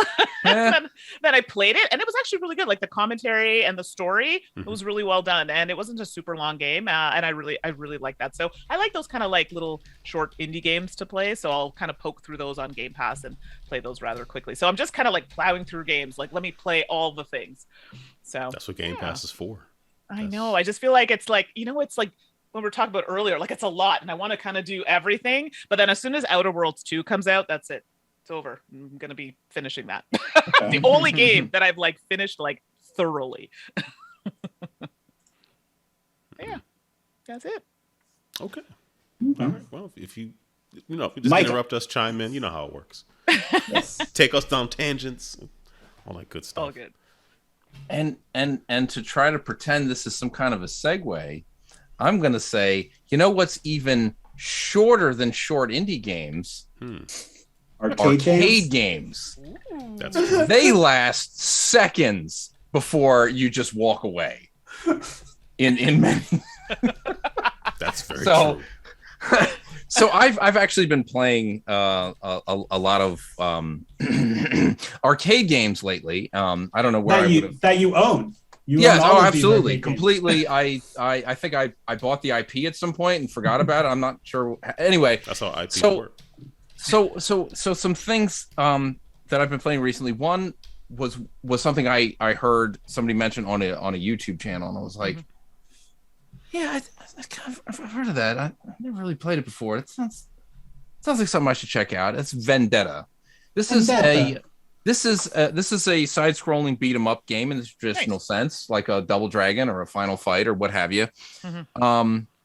But it took it a little beyond that in ways that were just fun to experience.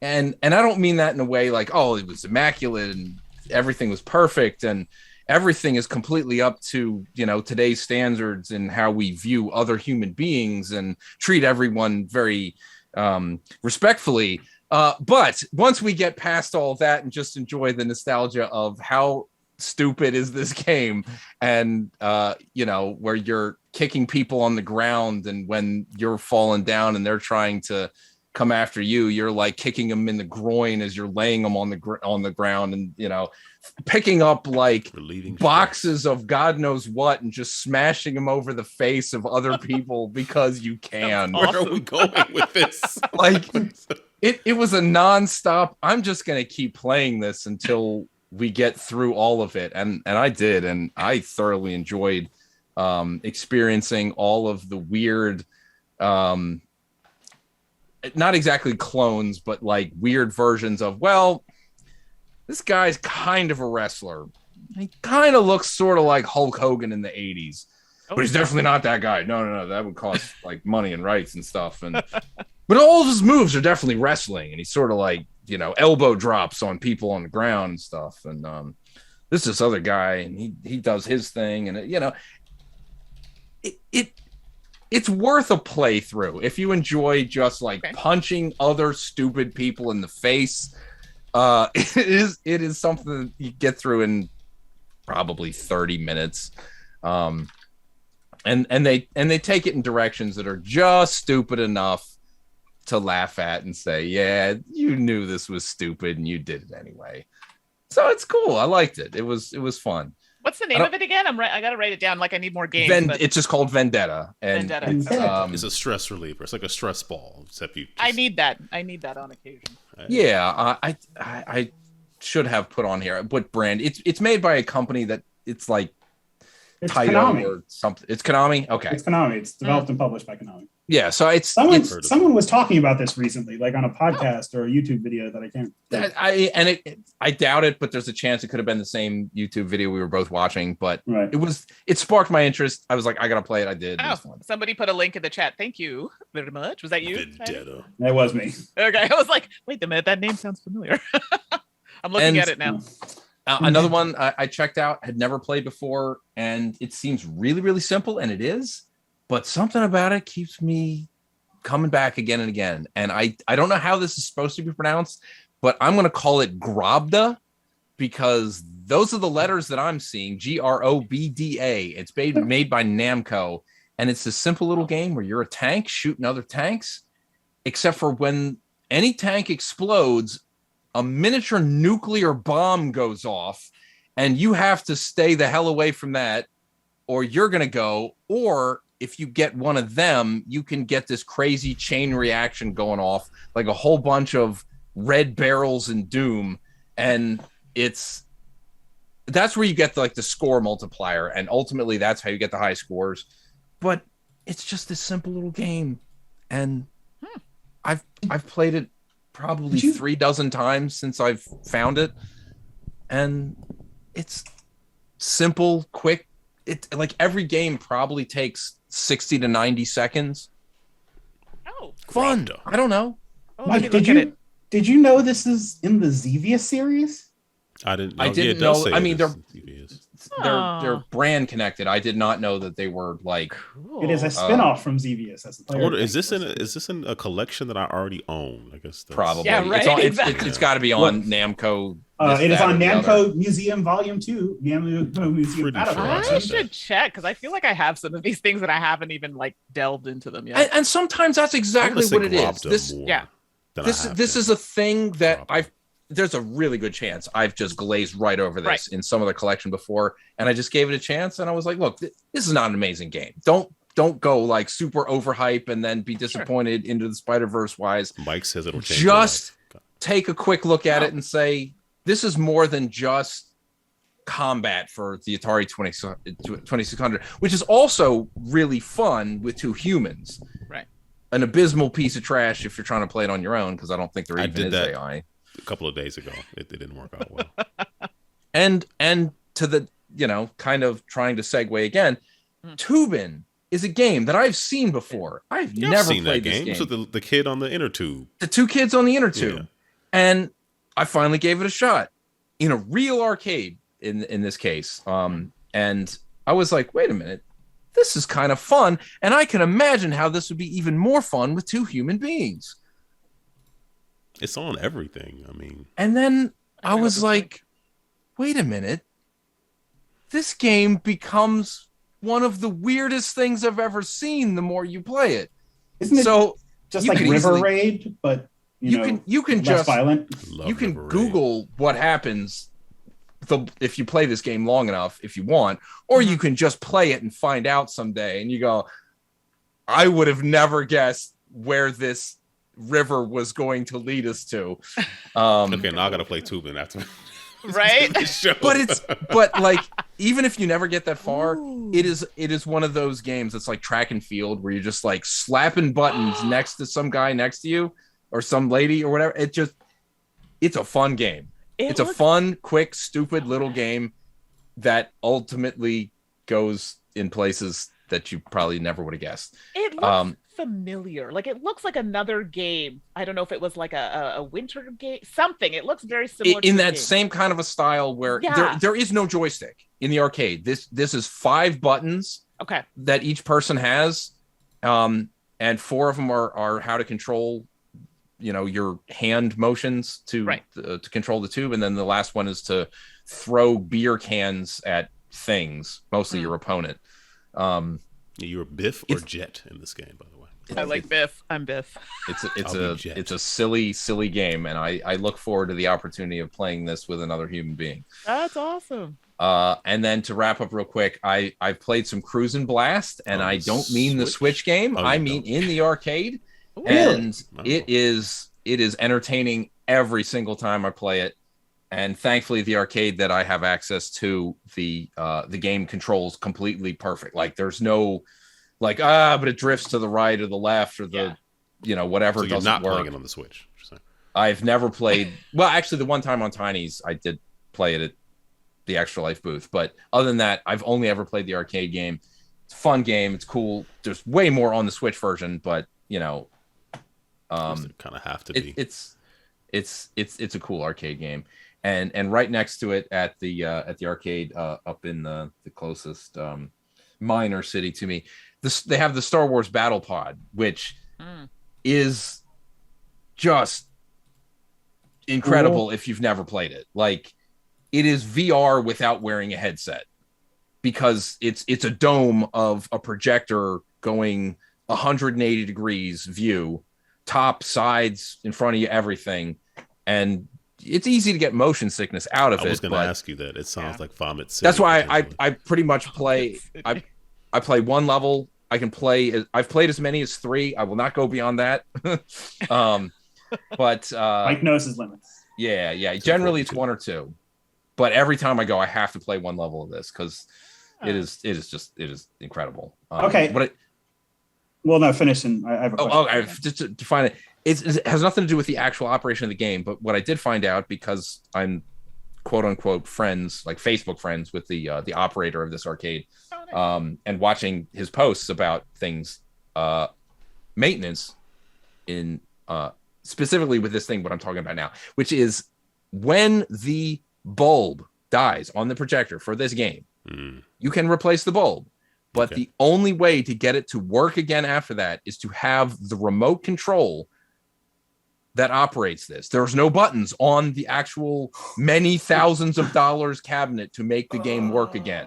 So he didn't own the remote control when this bulb died, and he had to go find a remote I was going to say, this machine work. We could again. find a universal remote to do the search. Well, interesting engineering. I don't know how that worked. How... I'm watching his post. Shout out to Brandon. You're a cool dude. I wish you all the best. Keep supplying more arcade games for me to play, and I will happily continue to hand you money to play them. So I went to a main event this weekend. It's been open for 5 years around here, but the first time I've gone to it. Mike, you brought up VR. Half of main event is like VR goggles, and the not. It's like a Dave and Buster's. Yeah. Okay. I don't feel I'm brave enough at any time, let alone in pandemic times, to put on a headset that hundreds of other people have put on. Yeah. Right. Also, if it's like Dave and Buster's, do they serve alcohol at the main event? They do. They do. So here's what I would like to try. Pour the alcohol onto the headset to sterilize it. No. What I want to say is, if I'm gonna immerse myself into the foulest VR there is, and like we recommend the most. That you do. The most motion sickness style kind of a game you're going to get, where stuff's moving all over the place in ways that you don't want it to, while I'm chugging my heavily influenced drink, just to see how far I can throw up across the room. Projectile. And I'll say, this is Michael. all your fault. I'm going to sue. Oh, Michael. Oh, that's so bad. I don't know. I went and we didn't play any of those. I was disappointed they didn't have the Halo arcade game. That's like Yeah, probably 50% of the And what reason I happened went. to Luigi's Mansion? The one time I had an unlimited pass at Dave & Buster's, I'm like, I'm going to beat Luigi's Mansion. It wasn't there. I was so pissed off. It wasn't there. It was busted. It just wasn't there. They got rid of it? I don't know what happened, and I haven't seen it since. Do they still have, does yours still have that new Turtles game? No, I've never isn't there seen either. that. I've seen it, but yeah. I want to play that. I wish Yeah, that that was would on be the fun. Cowabunga collection. It's probably not made by Usually Konami, I though. just walk up to these games and look at them and go, yeah, I'm good. Like, you know, That Halo game is cool, but I don't want to play it for like hours. if you have I wanna play unlimited it for, thing, like, yeah. I mean, I don't know. We 60 played through seconds. the Jurassic Park game, like the sit down. You have two guns. Like that was fun for 10 minutes or whatever. So Yeah. It's like I like watching dinosaurs in pain. I mean, they were trying to kill me. So like, Well, that's fair. I took offense to that. Well, we took So we took the kids to Dave & Buster's like a month ago. As my youngest, We some don't of her have this in friends. Canada, so is this like? Do you have anything that's sort of like it's that? like an a adult. It's like an corporate arcade like an with adult like Chuck E. Cheese. Yeah. or- Oh, okay. it's for got like it, all ages, but then at like Right.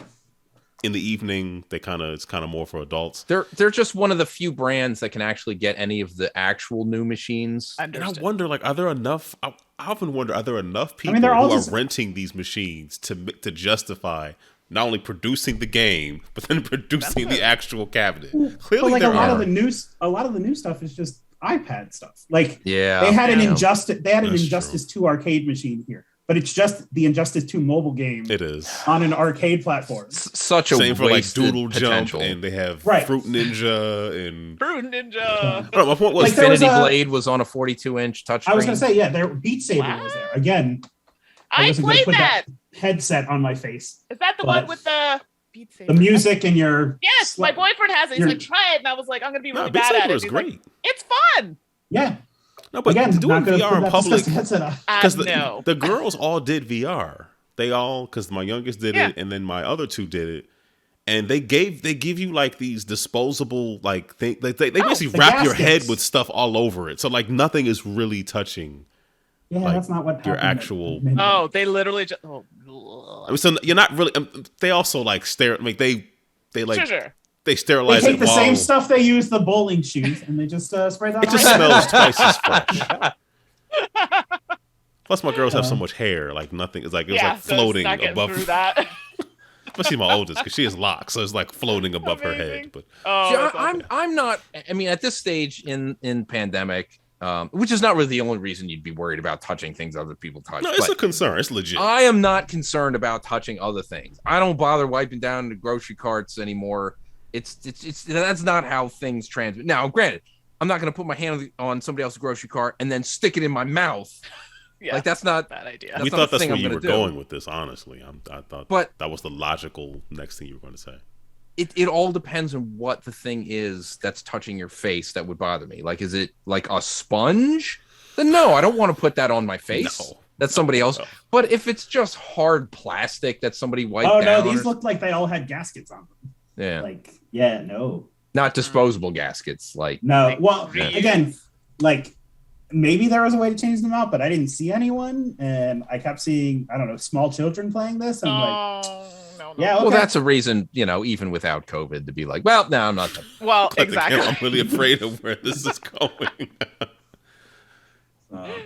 but we got off on a tangent. Aaron, what have you been playing?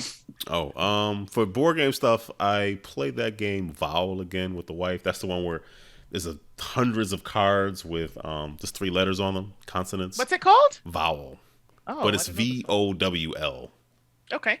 Well, I guess they had to have at least one vowel in there because it was a whole bunch of cards with just 3 consonants on them, and for the most part, and you're trying, like, there's a board, you're just trying to just guess what the actual words are. You're actually filling in the vowels yourself. So as you do better, as you progress, you have more cards to actually get through. It's pretty quick. It's nothing overly complex. Pretty simple. I think we're 1-1 now, so you have to have some kind of a tiebreaker, but It's pretty fun. Nice. I don't know. I've only played with her. I want to play with more people and kind of see how that goes. Let's see. Because it seems like it goes really, really fast to two people. Like Yeah. But I guess maybe it should. Because it's not a premise that like hour two. You know, you get the idea of what it is. Yeah. I streamed some Mountains Out of Molehills with Benita last Wednesday.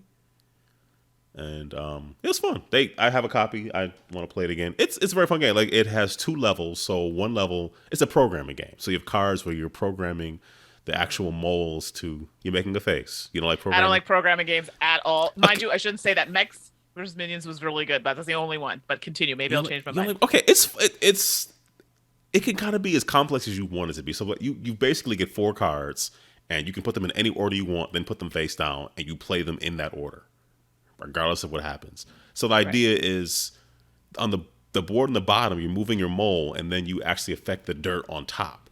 So what you want to do is you want to get your dirt on whoever has the bottom color, because everybody has a different color of dirt. They're little pieces that you put together. So if you have the bottom piece, you control the whole thing regardless of what other colors are in it.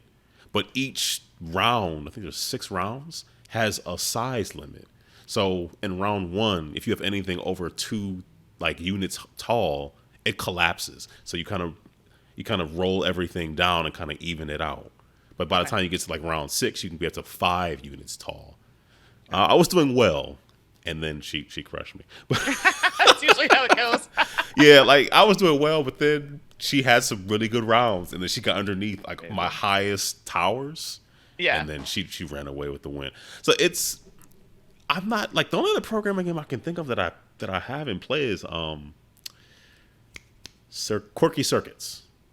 Oh, I played that. Actually, that was kind of fun. I mean, I was terrible at it, but it was fun. Yeah, I mean this isn't cooperative, but you should give it a shot. It's pretty fun. Actually, there is another game, and I'm sorry, I can't remember the name of it. It's by Horrible Guild, and it was on Kickstarter, and it's escaping me now. I'll remember it later, but it was a programming game, and I have to tell you, we did a stream with them on Twitch with it, and again, terrible. I got crushed by Suzanne, possibly, and Ashley, but it was actually really fun, so I didn't mind losing. When I remember the name of it, I'll let you know, but another one you should probably try if you like programming. Yeah, it's not like my favorite like mechanic, but in Mountains Out of Molehills, this by the Op.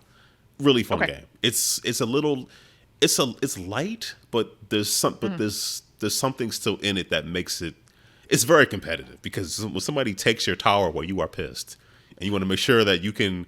But you do open drafting, so you want to make sure that you get those good cards that you can get like circle back around. But it's pretty fun. Play some Creature Comforts. We were talking about that on Twitter. So good. Yeah. I only played it. I played the prototype version with the kids, like, you know, when I did the Kickstarter preview. But getting these Kickstarter version components, they are nice, lovely components. So and nice. I played it. I think the first time I played it was digitally. Yeah, me too. And then I was like, oh my gosh, it's so nice. And I got to do a little props. Canadian publisher, Canadian designer. I got to show my love for my fellow Canadians. Kids table board games, they're doing good stuff. Absolutely. And they have power plants coming out this year, right? I think it's this year. Yeah. I think so. David probably knows. I know David tracks these a bit better than I do. That's a bit crunchier, but Creature Comforts is really fun. So it is. It's a worker placement game, some dice rolling, where you're just trying to get the resources to like make these additions to your home, which give you other powers, and trying to like just fulfill, like craft all these different cards for points. You're trying to get the most points. You want to get the resources in to finish these cards off to just beat everybody over the head with more points. Like a lot of games. Yeah. Pretty much. Checked out Boy Band Builder. I need to do a Oh, I heard about that. It was on Kickstarter, wasn't it? I missed that. They were posting about it in one of the Facebook groups, saying, "Hey, who wants a review copy?" I was like, "Yeah, it looks pretty fun." I liked it. It was fun. It's light. It's pretty quick. You just basically like you have 6 gigs out there. I think 6 gigs, and maybe it's 4 different gigs, and you're trying to get the resources between the different members of the band. You can augment different members of the band, and James says a game about points. Yes, imagine.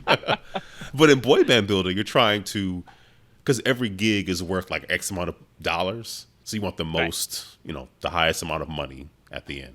It's pretty quick. It's pretty fun. Play some Upwords with the girls, which is like Scrabble, but you can go up. I remember the name of the game. Tiny Turbo Cars. I've heard of that, but I can't. It's fun. Your kids probably like it. Is it a racing game? It's a programming game and a racing game, and it's hard to like you program moves, and in order for you to move in certain ways, you are going to run through your program, right? But sometimes you're thwarted by other people's moves, or maybe you made programming and then you're behind someone, so you can't progress. So it was fun. I really enjoyed it, and I think you can play it. Did we play it with the app? I think there's an app. I could be wrong. It's been a while. I'll have to check that out. That sounds fun. Yeah, I like racing games. Yeah. What else? Like I said, play some Upwords, like Scrabble, but you can stack letters on top. Oh, it's fun. Played some Welcome to the Moon, which is quite good. I haven't played that yet. There's 8 different sheets in it, so I've played 2 of the 8. Mm-hmm. They're very different. I really like it. I hope to make it to all 8, and soon. But it's fun. Yeah. There's a lot of content in that box. Let me tell you. Oh, I can imagine. What else? Oh, and then I've been playing Three Sisters. That's like my. Yeah. I usually play rolling rights in bed and then I go to sleep. So that's the one I've been playing before I go to sleep. So that's a good one. I hope you're playing Quest Calendar. I don't know if you all have heard this, and I'm sorry I'm encroaching on Aaron's time here, but I should have mentioned it. Please. There's a game that I backed on Kickstarter, and they're coming out with a 2023 calendar. It's called the Quest Calendar, and literally it's like an RPG-esque type game. So every day there's like a part of the quest that you're trying to build, and you have a character you can build, and you do some fighting, get some dice rolling. My dice rolls have been terrible, but it's so much fun. And actually what I do, when I was supposed to do it daily, my boyfriend and I played together. We just kind of like bank up a couple weeks and then play it all at the same time, because I find like you just want more and you're not getting that. So I suggested to them that they make another version of it, but like more content. I think it'd be so much fun. Yes, more. Oh, I wrote that down. I'll have to check that one out. And and it's on Kickstarter right now for 2023, but you can also go back. I bought 2021's calendar as well, just to do my own. More content. Yeah, exactly. Cool. Oh, yeah, and James, I played Three Sisters multiplayer when, Mandi, you and I played with Amanda and John. And that's like a year ago or something like that. But I've played more solo. Is it that long? I feel like it has. And then we played Fleet too. So, yeah. Nice. And that's in terms of video game stuff. I played a bunch of N64 wrestling games. Sky Hall. Razor Ramon passed away. It's very sad. Oh, Razor Ramon, yes. Yeah. So I've kind of been playing through. I played WCW, NWO Revenge. I made him the champ. James is asking, do I have a solo video on Three Sisters? Not a solo video. You can watch a multiplayer game of it on the YouTube channel. I feel like my preview might go over some of the solo stuff too. It's been a while. But there's 2 videos on the channel for Three Sisters. So I've been playing The World Is Not Enough on N64 too. Because I don't know why. I never really gave it any love. Right, it gets a bum rap because it's not GoldenEye, and it's a surprisingly good game. It is a good game. It is fast. It is really fast. It's a fast game. It kind of reflects the movie better than GoldenEye did. So yes, it does. Is that always a good thing, though? No, but GoldenEye was a better movie to me than The World Is Not Enough. Oh, that's not. One of them had what's her name, Denise Richards in it. Yeah, as Christmas Jones, so they could do the joke at the end of the movie. I only thought Christmas came once a year. We all rolled our eyes. So dumb. Really do. Okay, Pierce Brosnan, we got you. But it's all right. Anyway. It's funny, when I was in college, GoldenEye was very popular. Perfect Dark. No, this is before Perfect Dark came out. And a buddy of mine was like, he was in another dorm. And he was like, yeah, we've been playing that Bond game a lot, And I was like, which one? I was like, oh, yeah, GoldenEye. He's like, no, The World's Not Enough. I'm like, wait. Why would you have bought that one? I was just like, what? That's right up there with claiming you're the world's greatest Nightfire player. Exactly. I said it like, so you've been playing The World Is Not Enough? Like, what? I was like, okay, man. Whatever works for you. I don't know. I played through it on stream a couple years back now. It's a fun game. It is fun. I do wish that the controller options let you look up and down with the C stick. You can only jump or crouch, and then up and down is the D-pad, which on N64 is kind of crazy. If you're holding it like this, how you get over here to do up and down is not really cool. So that's finger yoga. And you have to fight a helicopter at least twice in that game. So you gotta get nails. Gotta get nails, and you can reach those. Hard to reach I'll write areas. that down too. Get nails. I started Tunic on Xbox. That's on. Game that's Pass another today. Game Pass game. Yeah. I don't know this one. Tunic. It's okay. Imagine like a sort of isometric Zelda-ish game. Okay. I like it. It is like, hard though. Oh, this looks so cute. This is on Game Pass? Yes, came out today or yesterday. Oh, that's why. I'm like, I hadn't seen this yet. Otherwise, it'd be definitely on the list. Just one word of warning though. Uh-oh. The first thing you start off with is a stick. Oh gosh. Oh no. So throw it at everyone. And the problem is the first enemies you fight, they're nothing. But in order to get the sword, you have to go through like some pretty tough enemies to get the sword. Once you get it, you're in a much better spot. But it is cute, but it is not simple.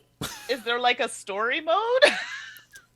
I believe if you start it, it asks like if you want to just play story, and then there's an easy mode on top of that. I thought I heard that on the Nextlander podcast. I didn't think there was any setting for difficulty. Oh, because I have a story mode, but it's really difficult to get it. Oh, well, yeah, it's. Oh. And another thing is like I was gonna say, I'm like, what? I'm like, why am I confused? You have to beat the game to unlock it. Okay. I was like, that doesn't make That's sense. a better joke. You told it better than I did. Searching mode selection Tunic did not bring up anything because I don't think they're gonna have to add that because it is very cute, but it's like Breath of the Wild. They don't have that option either. Well, but like it's in love with the Super Nintendo aesthetic, right? Because like you find the literal manual in the game. Yeah, and it looks like a half the language isn't like an actual language, right? Hey, so you're gonna have to decode it, kind of deal. It gives you like a tutorial based on like that in-game manual. So, but the problem is half the text is like the in-game made-up text. So it's a lot of the text in the game is not an actual language like that a human knows. So it's like I appreciate what they're doing, but it's also like just tell me what button to press. Don't make me like have to decipher the image. Just say press A. So I also heard that as you collect more of them, there are notes from. So like this was a rental copy you might be seeing. So there'll be notes on the pages from other people that in game had played the game. That's making so like this will help you, and so because like it starts off as a Link to the Past kind of like clone-ish game, but really it sounds like it's more Fez-like. So the language thing definitely reminded me of Fez without the jumping. Yeah. So happy St. Patrick's Day to you too, Quadrang. Glad you're here. I'll try to move a little faster. I'm going a little too slowly. Play some Pistol Whip on PSVR. Very fun game. Almost like a rhythm game where you're just shooting a bunch of like silhouette enemies coming out of the woodworks. I played on easy. Oh, I know what I'm doing. I put it on like hard. Yeah. Oh my gosh. I died in like 3 seconds. So yeah, that didn't work out well. Mike, I remember I mentioned Infernax to you, so like a love letter. Yes, and I downloaded it and I have not fired it up, but I am definitely interested in playing this. I want to tell you, okay, you know the thing from Castlevania 2 where you kneel down. I saw that video. Oh, okay, so they have a play on that where like you do that good. and it doesn't work out well. You shouldn't. We shouldn't. Yeah. But it's cool. Yeah, it is a very fun game. Like this one thing about it is you make some dialogue choices. Like it looks like you look at it at a quick glance, oh, it's like a Castlevania game. But like obviously it has some newer elements in it. And like you go to this camp, basically these people are camping out in front of this guy's house, and he's like, I want you to get rid of them. So they give you choices. So like if you get rid of the people, like he gives you a certain spell. If you don't get rid of them, they get rid of him. But then they sell you a spell. Like that kind of like basically it's like he gives you a healing spell if you get rid of the people in front of this town. If you get rid, if you help them, they kill him. They basically, without saying it, they pretty much kill him and bury him like behind his own house. But then but then they'll sell you a spell that doesn't heal. It just sucks the energy away from enemies and heals you. So it's just it's full of this little thing. The part that I don't like is there's some platforming in it, some really tricky jumps that I'm having a hard time making. Jumps can be tricky. Yeah, and it's like a platform that moves a little too fast. And I made it one time, missed the next jump, and of course you start the whole thing over again. So I haven't quite gone back, but I'll get there. So yeah, and that's it for me. So that's it. I'll stop talking. And yeah, Tony, how about you? I mean, I'll be real quick. I've been playing Horizon Forbidden West.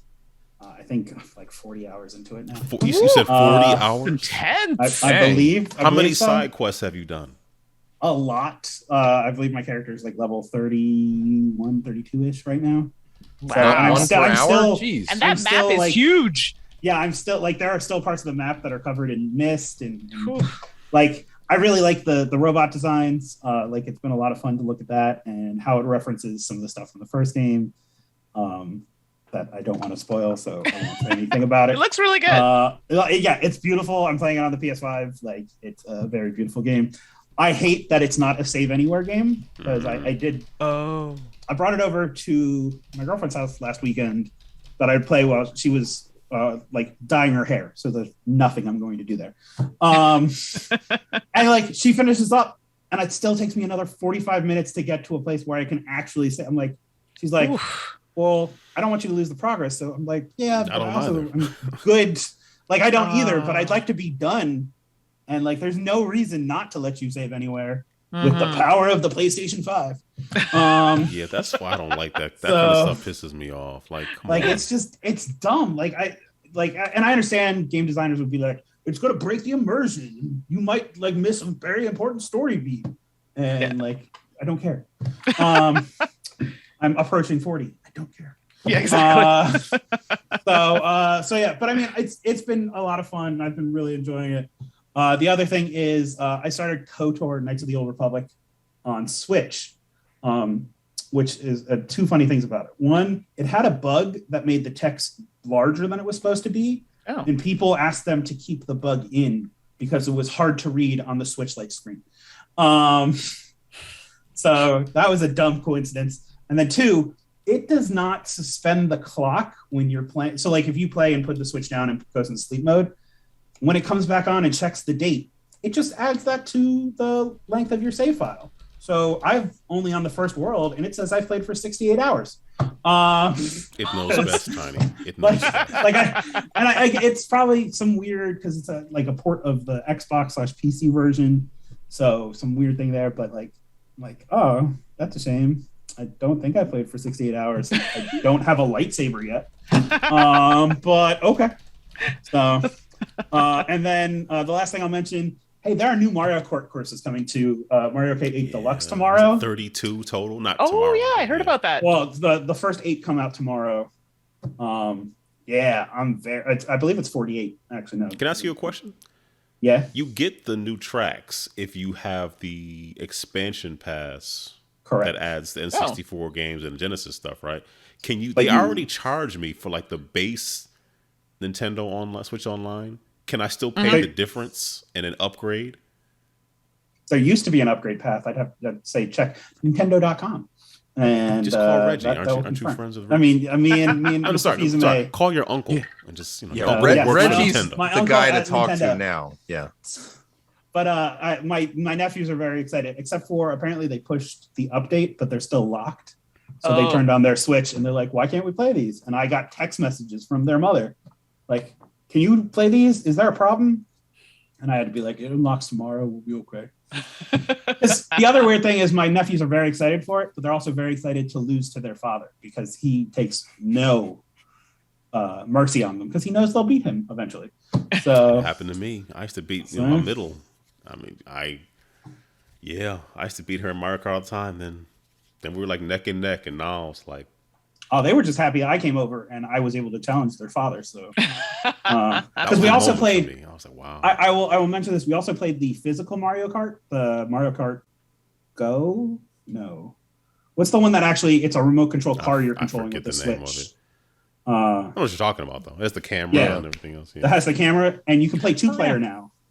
And I was gonna say live, but that's not the right word. My nephew ended up. I think it is live. Really?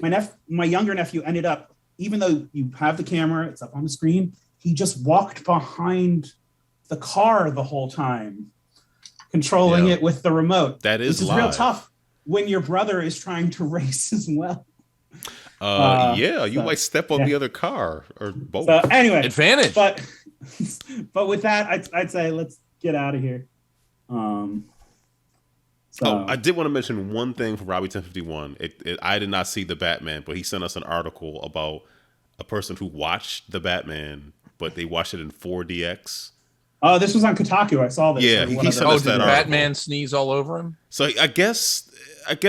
Okay, when I did D-Box, the most it did was like your chair, your seat would vibrate, it would sway. Okay. But he said like mist. Well, the article said mist came out and stuff. That's normally when they say 4D. It's usually water spraying at some point when somebody sneezes or something explodes or something. Or when Batman really takes a strong. I don't know if you want mist falling on you in a movie theater when he parachutes today. out or whatever. I'm just saying. I don't know if that's what I want. Yeah, no, not COVID mist. Thank you. Yeah. So I don't know. That doesn't bother me like other things bother me. Gotcha. Okay. So random moistness does not bother you. Don't say that word. Random? No, it's not random. It's from a sterilized spray hose. I was on. I'm gonna tangent. Shocking. I was on a corporate call last week where we had to explain why that word is not okay to say. Like to the VP, we were explaining, like, here's the articles that show like scientific research why this word is uncomfortable to a lot of people. I will keep that in mind. Yeah, just throwing that out there. Going forward. But, all right, let's wrap this up. To get out of here, and I don't know, Mandy has other things to do. Mandy, shout outs, plugs, please. Oh my goodness. Well, it's really short for today. So Salt and Sass Games, we're on, that's myself and Suzanne Sheldon. We are on YouTube under the same name, Salt and Sass Games. We post what's coming up on streams on Twitter, Salt and Sass Games. And we're also here on Twitch, Salt and Sass Games. So it's pretty easy to find us. And if you like video games, we do those too. And we always we try and take some requests for board games and video games to discuss. More coming from us soon. So keep an eye on our Twitter account. Okay, you take requests, including retro games. We try if I have them or if I have access to them. That's where it is, and that's where my boyfriend can come in handy because he's got a lot of games. How about Deadly Tower? Except for no, I'm kidding. Elden Ring. That's not gonna happen. This girl right here. I'm surprised. I think it's sold. I'm not surprised it's the hype, but I wonder how many of those 12 million people got home and were like, "Oh, yeah, I can't play this." Yeah, no. Sorry. I mean, you could just keep, banging your head against the wall. Eventually, we'll make progress. Nope. I tried after I have no need to either. I tapped out. Like I don't need to play these things to be cool. No. Yeah, exactly. I like my time. Mike, what about you, sir? As always, I encourage anyone who's eligible to donate blood and anyone who has pets to have them spayed or neutered, obviously professionally. And that's my piece. All right. I did want to read this one thing from Quaid Rain in the chat. I saw Spider-Man No Way Home and some weird halfway theater between a regular screen and IMAX. 80% of the movie was just on the screen, but the big fights, the projection spread out on the sidewall. So I felt like I was in the middle of an action. Very fun. That's the reason why I don't like IMAX. I want to see the movie. I don't want to have like an elbow be over here and not realize it. I want to see the movie. But I'm glad you enjoyed it though, Quaid. So, yes. Anyway, Mandy, thank you for coming back on. We appreciate having you here. No problem. Thank you so much. And I'm sorry, I actually have to go. The dogs are like, I need to pee. They often do. But if you have to go, thank you very much. I'm so sorry, but thank you for having me. It was wonderful being on here again. Thanks everybody for popping in the chat. You were amazing. And I'm sure, hopefully, I'll be back soon. Oh, you will. Most definitely. Amazing. Bye, everybody. Have a wonderful evening. Sounds you good. Do the same. You too. Take care. Bye. Tiny. I mean, hey, it's March. You should be raising money for your local Children's Miracle Network hospital. You can do that at extra-life.org. They are also running a tournament in Florida next month, both virtually and in person. So you can sign up for that at extra-life.org/united, I think, or if you just have Extra Life United. And yeah, that's about it. So, Yeah, I guess that is it. I guess we should stop talking and go. I don't know. Live our lives. Is that okay with everybody? I don't know. Is that Sounds good. Live our lives? Yeah. Is that what you said? Yeah. I don't believe I understand that concept. Okay. I know you pretty well. You do a really good job of it. It's my life. No. Yeah, that's a thing. Somebody said that. All right. Well, everybody. I think he gets paid. Everybody who's in the chat, appreciate Yes, you being thank you. here. We should probably try to raid someone. Let's see if I can get this done the right way. Do you know how to do this? Because I don't think it worked last time. Oh no, it's just because I don't know what I'm doing. That's pretty much. I can do it. Okay. No, I think I got it. I think I got it. Okay. I mean, Linux is still on. That's who I'm rating. So thank you for watching. Thank you for being here, everybody, and we will see you later. Peace all. Peace.